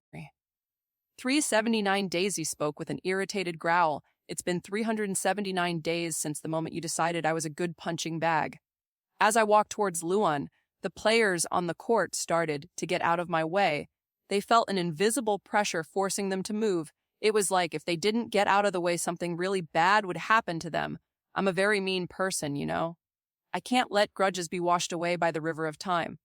As my father always said, an eye for an eye, a tooth for a tooth, punch for punch. And now it would be something like blood for blood.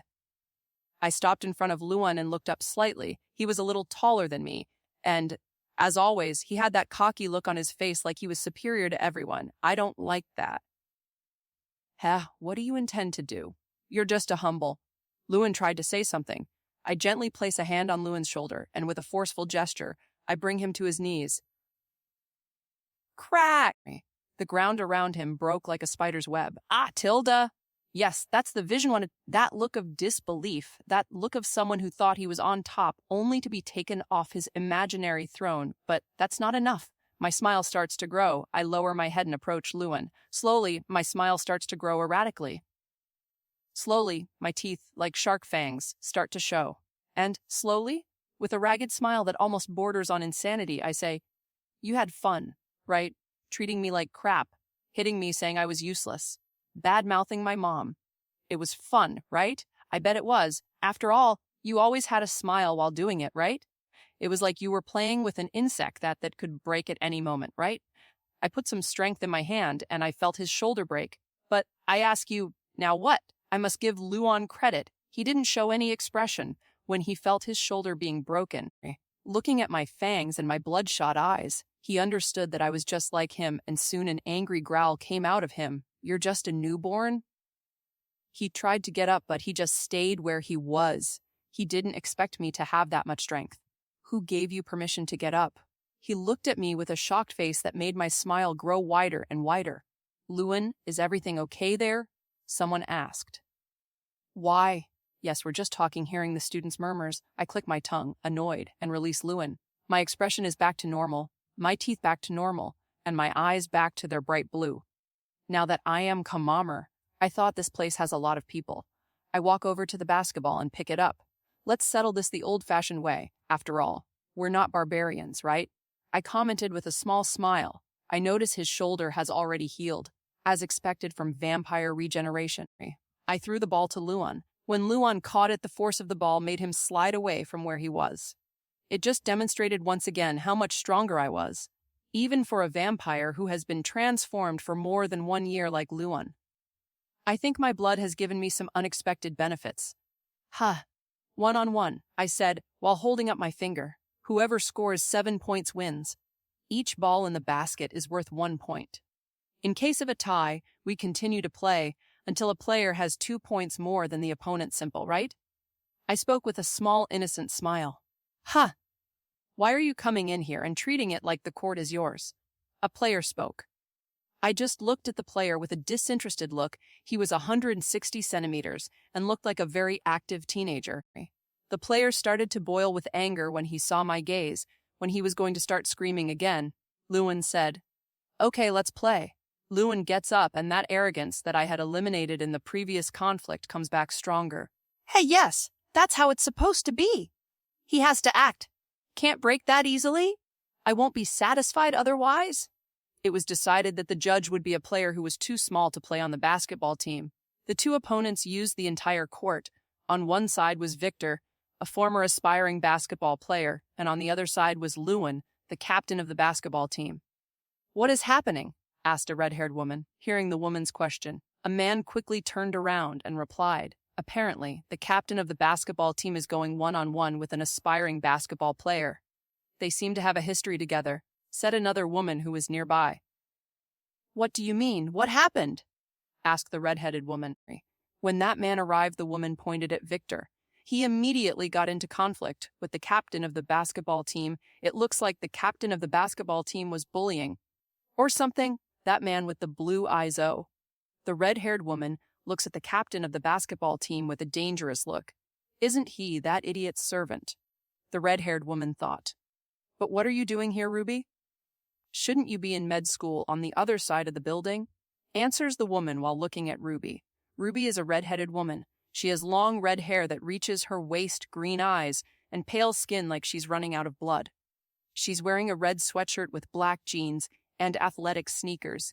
She is a little shorter than the girl who was talking to her, around 175 centimeters tall. Ruby has a curvy body that can't be hidden by the baggy clothes she was wearing, and what's most impressive about Ruby's appearance is her breasts, which appear to be too big. This is also one of the reasons why she wears baggy clothes. She doesn't like people looking at her breasts. Oh, I heard a commotion and I came here to see what was going on, Ruby said as she went up the bleachers. She looked at Victor for a long time until she unconsciously grabbed her neck. Who do you think will win? The woman next to Ruby asked. Ruby lets go of her neck and sits down calmly. I don't know. She spoke honestly. They won't use their powers here, right? Ruby suddenly looks at a spot and sees that spot is broken into a cobweb shape. She felt her eyes twitch when she saw that little wreckage, which was obviously done by the two newborns on the basketball court. Miss Ruby, it's a surprise to see you here. Suddenly, a blonde man with green eyes appeared. Coincidence. Of course, it wasn't a coincidence, she thought disdainfully, but nothing showed on her expressionless face. Ruby looked at the blonde man. He looked like a typical middle-aged nobleman, tall, with blonde hair and green eyes. Ruby points to the place that was destroyed. The man follows Ruby's finger and watches it for a moment. I'll take care of it. he said in an annoyed tone. Who was the fool who caused this? Tusk, it was probably my idiot of a dog. The blonde-haired man thought with annoyance. The man looks at Victor and Luan, who have started to approach each other from the court. The man sits down next to Ruby. Whose newborn is this? He spoke while looking at Victor with a haughty look, but he had a feeling he'd already seen Victor somewhere. Ruby snorts in disdain when she sees the man's gaze, but she doesn't let it show on her face. She just responds in a neutral tone. He is the husband of the princess of the Snow Clan. Crack. Ruby looked at the spot and saw that the man had broken the bleachers a bit. She just looked at the man with "Are you serious" look. She had just suggested not to attract attention, and he did. I guess the apple doesn't fall far from the rotten tree, huh? Ruby thought as she associated the destruction on the court with the blonde man's subordinate.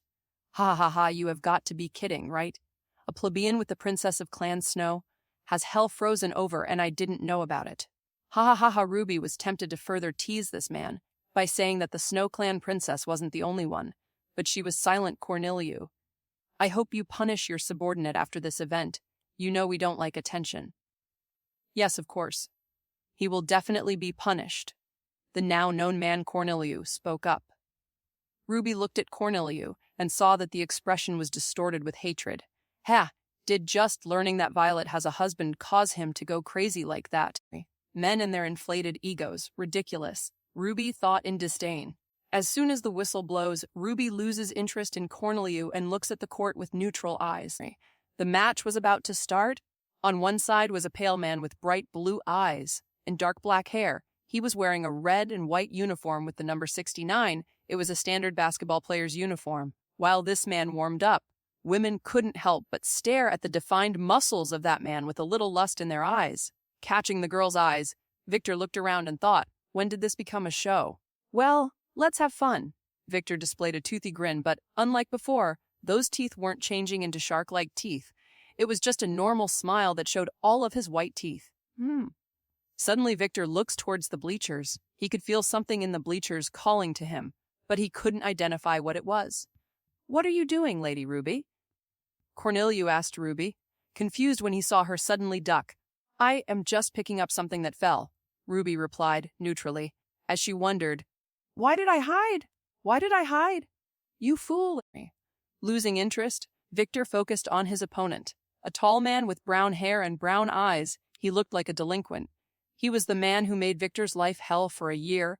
The two men had unresolved issues, and Victor wasn't planning on leaving the waters of times to wash away his grudge. He's not such a saint that he could forgive this man easily. He's a vindictive man. As the saying goes, an eye for an eye, a tooth for a tooth, blood for blood. Luan just looked at Victor with a cocky smile. But he couldn't help but think about the things he did Victor, seeing how it came back to bite his ass in the future. He was wondering if the attitude he had in the past was right. I think I should have killed him when I had the chance. After all, at the time his blood smelled really good, he thought contemptuously. But despite thinking about it, he knew he couldn't kill someone. He wasn't prepared to take this step forward. For Luan, his master's blood is enough. When the judge throws the ball up, Luan, who was close to Victor, whispered in a low voice, "Don't use your gifts." Victor snorted disdainfully and said in a low voice, "Tell that to yourself." The two jumped at the same time, then hit the ball simultaneously. An intense exchange took place for a few seconds in the air, but soon the winner was decided. Victor throws the ball to the ground, and it bounces in his favor. When he fell to the ground, the noise was very loud. It was like a very heavy man fell on the court, but strangely, the ground did not break. The moment Victor falls to the ground, he runs at human speed towards the basketball, and as he catches the basketball in his hands, he turns and sees that Luan is already beside him. Victor smiles and starts dribbling the ball. He makes some gestures with his hands to try to trick the opponent, but Luan is an experienced captain. He wouldn't fall into that trap, and Victor knew that.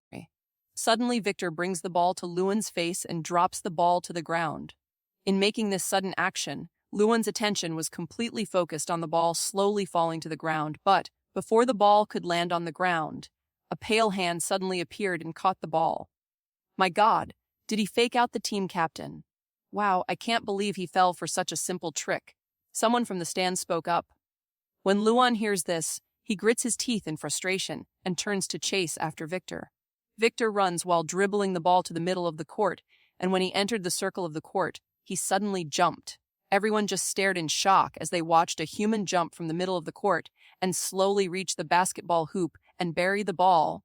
Oh, the crowd roared excitedly. That was a slam dunk. I can't believe I'm seeing a 21-year-old boy dunking. Damn, that was amazing. How is that possible? Is this humanly possible? Hey, what's his name? Victor, who was hanging from the rim of the basketball hoop, slowly broke free and fell to the ground. When he fell to the ground and turned around, he looked at Luan and saw that the man's expression was distorted with hate. It was too ugly to look at, but that expression filled Victor with satisfaction. Slowly, a predatory smile began to form on his face. Humph, this newborn thinks highly of himself. Any vampire can do what he did. Ruby just looked at the blonde man like she was watching a rare creature. He totally forgot he was in a crowd of people, huh? Ruby looks at the girl who was next to her, and for a moment, her eyes turn blood red. Ignore everything that man says, okay?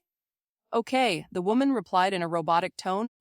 Ruby nods contentedly. Her eyes soon turn green, then she looks at Corneliu and says, he's not using his gifts. Huh, Corneliu looks at Ruby. If he was using his gifts, the basketball court, the basketball hoop, and everything else would be destroyed. He's just using the ability of a trained human. It's quite impressive that he can control his strength so well, and I think he doesn't even realize what he's doing. Ruby compliments him. But Corneliu just snorted in disdain. All newborn vampires can do that. He's no big deal. He spoke in a normal voice. Oh, can you tell me which newborn vampires can do this? I'm curious. Ruby's green eyes sparkled a little in curiosity. Corneliu was silent and ignored Ruby. Idiot, that's why female vampires hate you. Your ego is the size of the world, but it's also very fragile. You look like a child. Ruby thought, with disdain. What about the agreement not to use your gifts? Luan asked in a hateful voice. I'm not using my gifts. I don't need to do something like that to defeat you.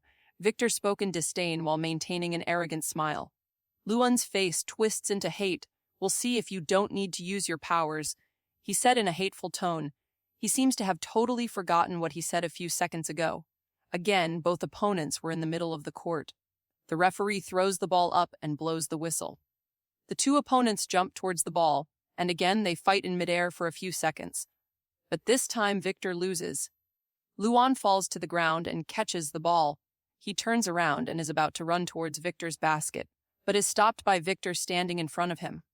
Luan starts dribbling the ball, and Victor tries to steal it, but Luan defends.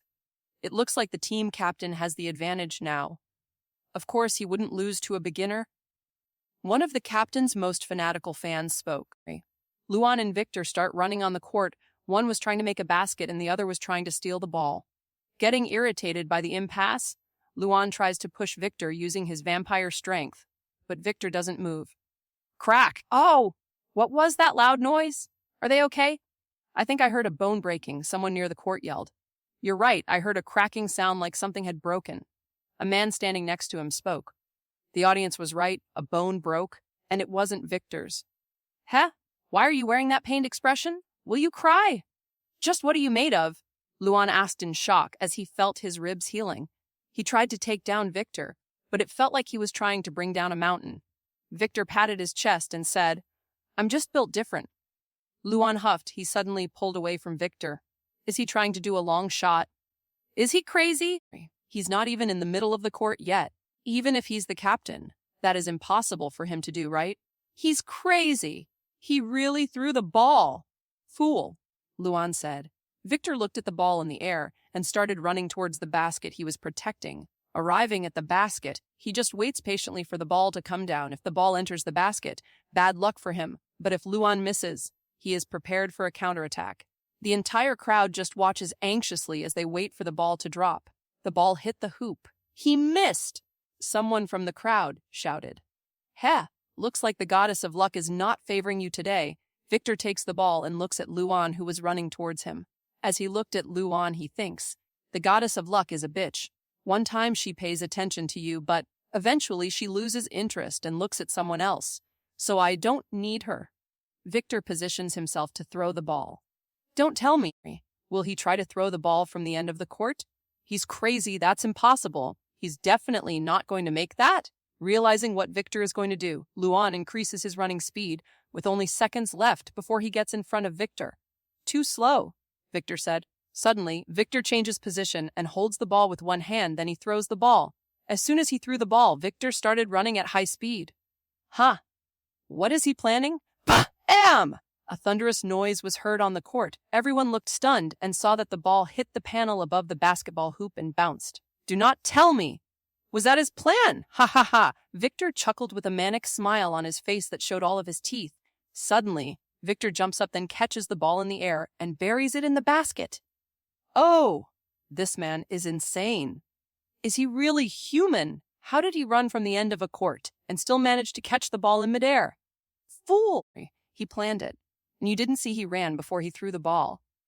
If we calculate right, this feat is possible to do. It's just extremely difficult. A man with black glasses spoke as he lifted his glasses, for some reason. The people standing nearby could see the man's glasses glowing.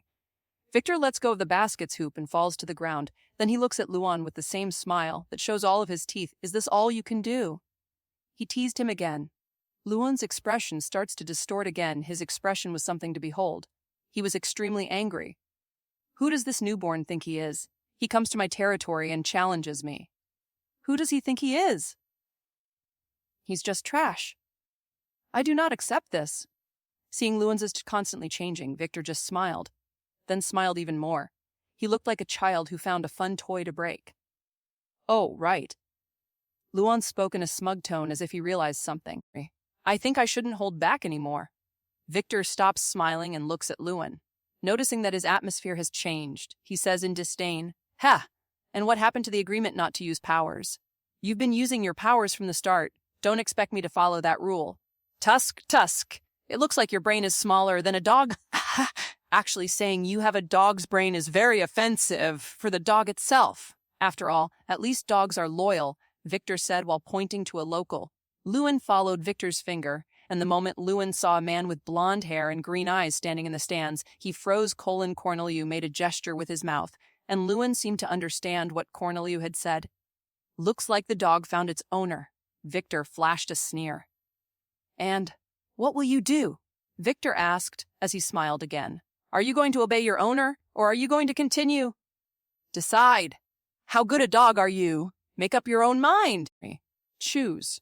His smile grew with every word he spoke. He wanted Luan to continue. He wanted Luan to show that he wasn't a dog and challenge him. Seeing the gestures his master was making, Luan bites his lips as I give up. He spoke out loud. His voice seemed to be heard across the court, and everyone was looking at the basketball team captain in shock. Suddenly, Victor's smile died, and he lost interest. Is that it? In the end, you're just a dog. Referee, you heard him, right. The captain dropped out. The show is over, Victor said as he took off his shirt and threw it somewhere. Victor didn't wait for the referee to say something. He had lost interest, and he also fulfilled 2 of his goals. He humiliated Luan in front of the whole school. He fought so hard to be accepted in, and found out who was behind him. For now, that's enough. When the women saw Victor's body, they started talking to each other. My God, look at his body. He is so hot. Does he have a girlfriend? Actually, who is he? A woman asked, confused. Victor flashed a sneer. He looked at the women in the stands and thought, I'm married, witches. He didn't even set eyes on these women. Ruby, who hid again when she noticed that Victor turned to the bleachers, got up and looked at Victor, who was leaving. Why do I keep hiding? Not even she knew why she was acting like this. She was just too embarrassed. Ruby then looks at Corneliu and sees the kind of face he was making. Yes, he will definitely attack Victor. I have to tell Violet, actually. I think I should just tell him myself. But I'm embarrassed. I can't go out there and say, Hey, Victor, I'm your wife, good morning. Just thinking about it makes me feel ashamed. Yes, I will definitely contact Violet. Maybe I will contact him myself. My head! Even though Ruby was going through a mental breakdown, her face didn't change. She still had an expressionless face as she watched Victor walk off the court. After the conflict I had with Luan, I lost interest in continuing college that day. I wasn't satisfied with just doing that to Luan. This 1-year grudge can't be washed away with just that, but I knew I would have my chance soon, and I could deduce it from the hateful face that noble vampire was making. He wasn't even trying to hide his hatred for me, and honestly, I didn't understand why he hated me so much. After all, I only hit his dog, right? Noble vampires seem to be beings with egos the size of the world. I doubt he would be enraged by just that, right? Before returning home, I purposely waited for the noble vampire in an open, dark place. I know vampires can't walk in sunlight, but if he was in college at that time, then he must have ways to walk while the sun is shining in the sky, right? He might have some car that doesn't let sunlight in, or he might wear those clothes that cover his entire body. I waited for a few minutes, but when I realized he wasn't going to come, I lost interest. Before leaving the place where I was standing, I used my vampire vision to look around, and I didn't see any vampire souls. I only saw humans for several kilometers. Realizing that everything was fine, I returned home. You fool! What were you thinking showing off in the middle of the entire university? Cornelius Funar yelled angrily as he hit the desk in the office he was at. Because of his supernatural strength, the desk he hit had his handprint carved into the wood. A few seconds before hitting the table, he managed to regain enough control to not destroy his table again. Cornelius was acting as a coach at this college. Despite being a coach, he didn't teach the students anything. He was only in charge of managing the basketball team, but that was just on paper.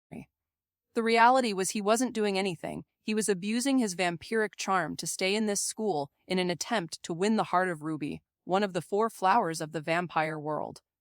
Luan at this point was very scared.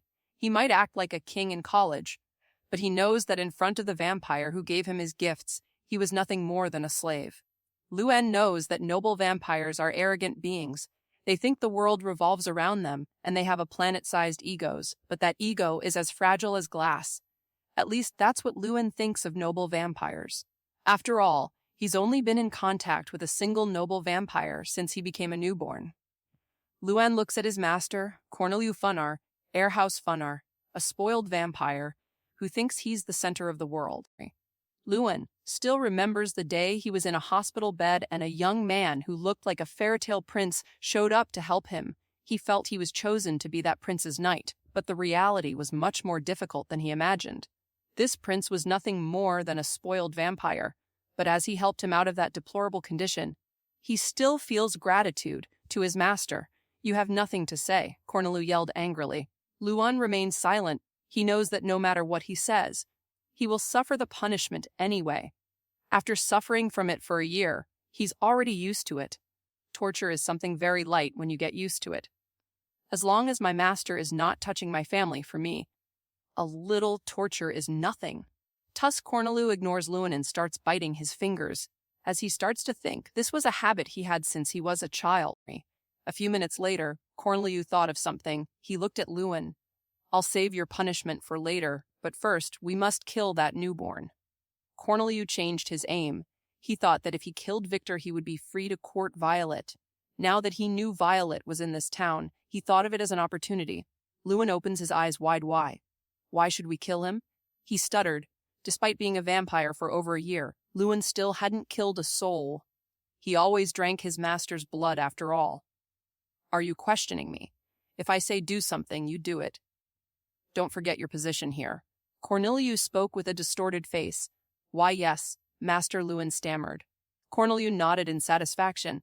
He sits down in the chair and starts to get annoyed when he thinks a newborn has stolen one of the flowers of the vampire world. Violet had always been an object of desire for all young noble vampires, a beautiful vampire with one of the rarest bloodlines in the vampire world. He couldn't accept that a humble newborn had decided to steal his most prized possession. Just wait, you little slave. I'm going to make you dog food. Cornelius spoke in a vicious tone. February 3rd. I'll be honest, I didn't expect Violet to make a huge basement in my house. I mean, I live in a normal American house, and I also have a small basement. But what I'm seeing right now is just bullshit. My old normal basement that you can see in many American houses now looks like a cave that has lots of tunnels and rooms. What did she transform this basement into? This looks like an underground base that came out of some movie. Don't tell me she installed an artificial intelligence named Blue Queen, too. A better question, how did she do it so fast? Is it okay to make a basement this size here at home? Yes, why not? Violet asked me, curious. She was wearing casual clothes this time, a simple white sweatshirt and black denim shorts. She was also wearing purple sports shoes with the symbol of a famous sports brand. I was a little surprised by the outfits she picked out. I thought she only had black-colored outfits or something, or cosplay-like outfits. Well, she looks beautiful in those clothes, and I'm not complaining. Seeing me watching her, she displays a small, satisfied smile. I mean, isn't my house gonna fall down or something with a hole this size? I'm not very knowledgeable in physics, but I think if I create a hole this big under the house, won't the house fall down? I think that is how it works. Oh, don't worry about it. Violet claps her hands lightly, and soon I feel someone approaching. I use my vampire vision and see that person is a human. The characteristics of a vampire are very easy to identify, but I always use my vampiric vision to make sure. After all, some humans look like vampires when they are afflicted by some kind of illness, like the one I had. This woman was human, but she looked a little different from the normal humans I've seen. I could see her heart glowing, as if inviting me to feed on her, but the blue aura that surrounded the woman and the heart that she seemed to glow brighter than an ordinary human I saw told me she wasn't a normal human. A woman with Western features appeared. She had short black hair and golden eyes. She was wearing a casual outfit consisting of a white shirt with a beach photo stamped on her chest, simple denim shorts, and a basic pair of sandals. She looked a little short. I think it was 155 centimeters, or 160 centimeters. She looked a little shorter than Kaguya. Darling, meet June, and June, meet my husband Victor, Violet said as she hugged my arms possessively. Huan. Yo, she said while making a V gesture with her fingers. Then she said, can you stop looking at me with those red eyes? I'm feeling a little threatened. She spoke with a happy smile on her face, by her excited tone of voice, an expression that looked like she was having fun. I honestly didn't believe she felt threatened at all. I closed my eyes for a moment, and soon my vision returns to normal. I look at her with my sapphire blue eyes and say, sorry about that, it's a bad habit of mine. I said, don't worry, she said while smiling. Lady Violet, I did my job, and I want my payment. You can deposit it in my account with the same amount as always I know. $1 million, right? Violet spoke casually. I almost choked when I heard the amount of money. Just how much money does my wife have to go throwing around $1 million like it's a dollar bill? Yes, indeed, June spoke while shaking her head. She makes a few gestures with her hands, and soon the basement began to change. White ceramics began to grow on the floor, and several wooden coffins began to be created in the bedrooms. The walls began to turn a whiter color, and I could see that bricks began to be created, and like a magic trick, the basement that once looked like a cave now looks like the interior of a mansion that has been painted in a black and white theme. With my current knowledge, only one group of beings could do what this woman did, which is June displays a small, satisfied smile, but soon that smile changes to a happy, joyful smile. Indeed, June is a witch I hired when I arrived in the US, as you can see. She has more useful and unique skills. Violet spoke with an elegant smile. If you have an order that cannot be legally placed, you can ask June. She will charge dearly, but since you are my husband, she will give a discount. Right. Violet spoke with an elegant smile as she looked at June, who had her smile twitching slightly. Of course, Lady Violet, June said. I looked at Violet, and I could deduce a little bit of what she was thinking. This princess was thinking how helpful it is to have a person who can literally create a structure with a hand gesture. I think she plans to keep June around. For a small moment, I almost felt sorry for June, but it was only for a moment. After all, I barely know June enough to feel any sympathy for her. And Violet seems to have a long history with this witch. Why did you create this basement? I was going to ask Violet why she created this underground basement, but when I remember all the servants she had, I fell silent. Never mind, Violet pouted. I think she wanted to explain to me in detail why she created this basement. I smile a little and start stroking her head. For a moment, I feel Violet's body tremble like she's been shocked by electricity or something. As I stroked Violet's head, I looked at the newly constructed basement. Of course, this is all very useful since, if Violet's underlings live here, They will be quite helpful in the future. But how the fuck am I going to explain this to my parents? I've decided I'll keep it hidden from them. They can be weird and ignore my physical change. They can be weird enough and accept Violet as my wife easily. But this is another level of bullshit. I would have to invent to convince my parents. Suddenly remembering the plans I had to earn money, while walking through college, I looked at June. "Just call me June," she said, smiling. "I need a fake ID, a fake bank account, preferably a tax haven bank account. I also need a fake SSN. Can you arrange that for me?" June looked at me confused, but soon she responded with a professional smile. "Oh, that's easy." June picks up a phone and punches in some numbers. Then she starts talking to someone. A few minutes later, she looks at me. "Which fake name do you want?" Name James Bond, cough, James Smith. For a moment, I almost named a famous agent from the movies. I thought it would be cool, but when I started stealing in the future, it could get me into some issues. Copyrights. Believe me, copyright issues are very annoying. Stealing is much easier than solving copyright issues. She nodded. A few minutes passed again, and I could feel Violet's breathing start to get more erratic. She was looking at me with glowing red eyes. She looked like she was going to jump on me at any moment. For a moment, I looked at my hand. Do I have a god hand? Why is she reacting like this just by me stroking her head? As I looked at my hand as if it were Mita's right hand. June just spoke on the phone, and soon she summons 2 documents. The first document is a fake ID card that has my fake SSN on it, and the other is my bank account. I look at the bank account document, and I see the document is from a bank account in a tax-free country. The wonders of a tax haven. "You are very efficient. Are all witches like this?" I asked, genuinely surprised. "This information is going to cost a little more. Do you really want to know?" June spoke as her golden eyes sparkled a little. If this were an anime, I'm sure her eyes would turn into the $sign by now. "Forget what I said," I reply. "Tusk, too bad," she pouted.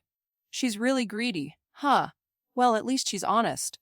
Violet suddenly looks at June with her blood-red eyes. Leave, she spoke as the teeth began to change into sharp teeth that could tear flesh easily. June felt a shiver run down her spine as she looked into Violet's eyes. Cough, I remembered that I had to feed my cat in Hawaii. Take care, Lord Husband. Soon I will be back to collect money for my services. See ya! June makes a few gestures with her hands, and suddenly a magic circle appears on the ground, and she disappears. When June leaves, I suddenly feel an explosion of bloodlust coming from Violet. I display a small smile, and I also let my desire out. I wanted her. I wanted her blood. "Let's have fun, Tilda, darling." Violet spoke with a huge smile that showed all of her teeth.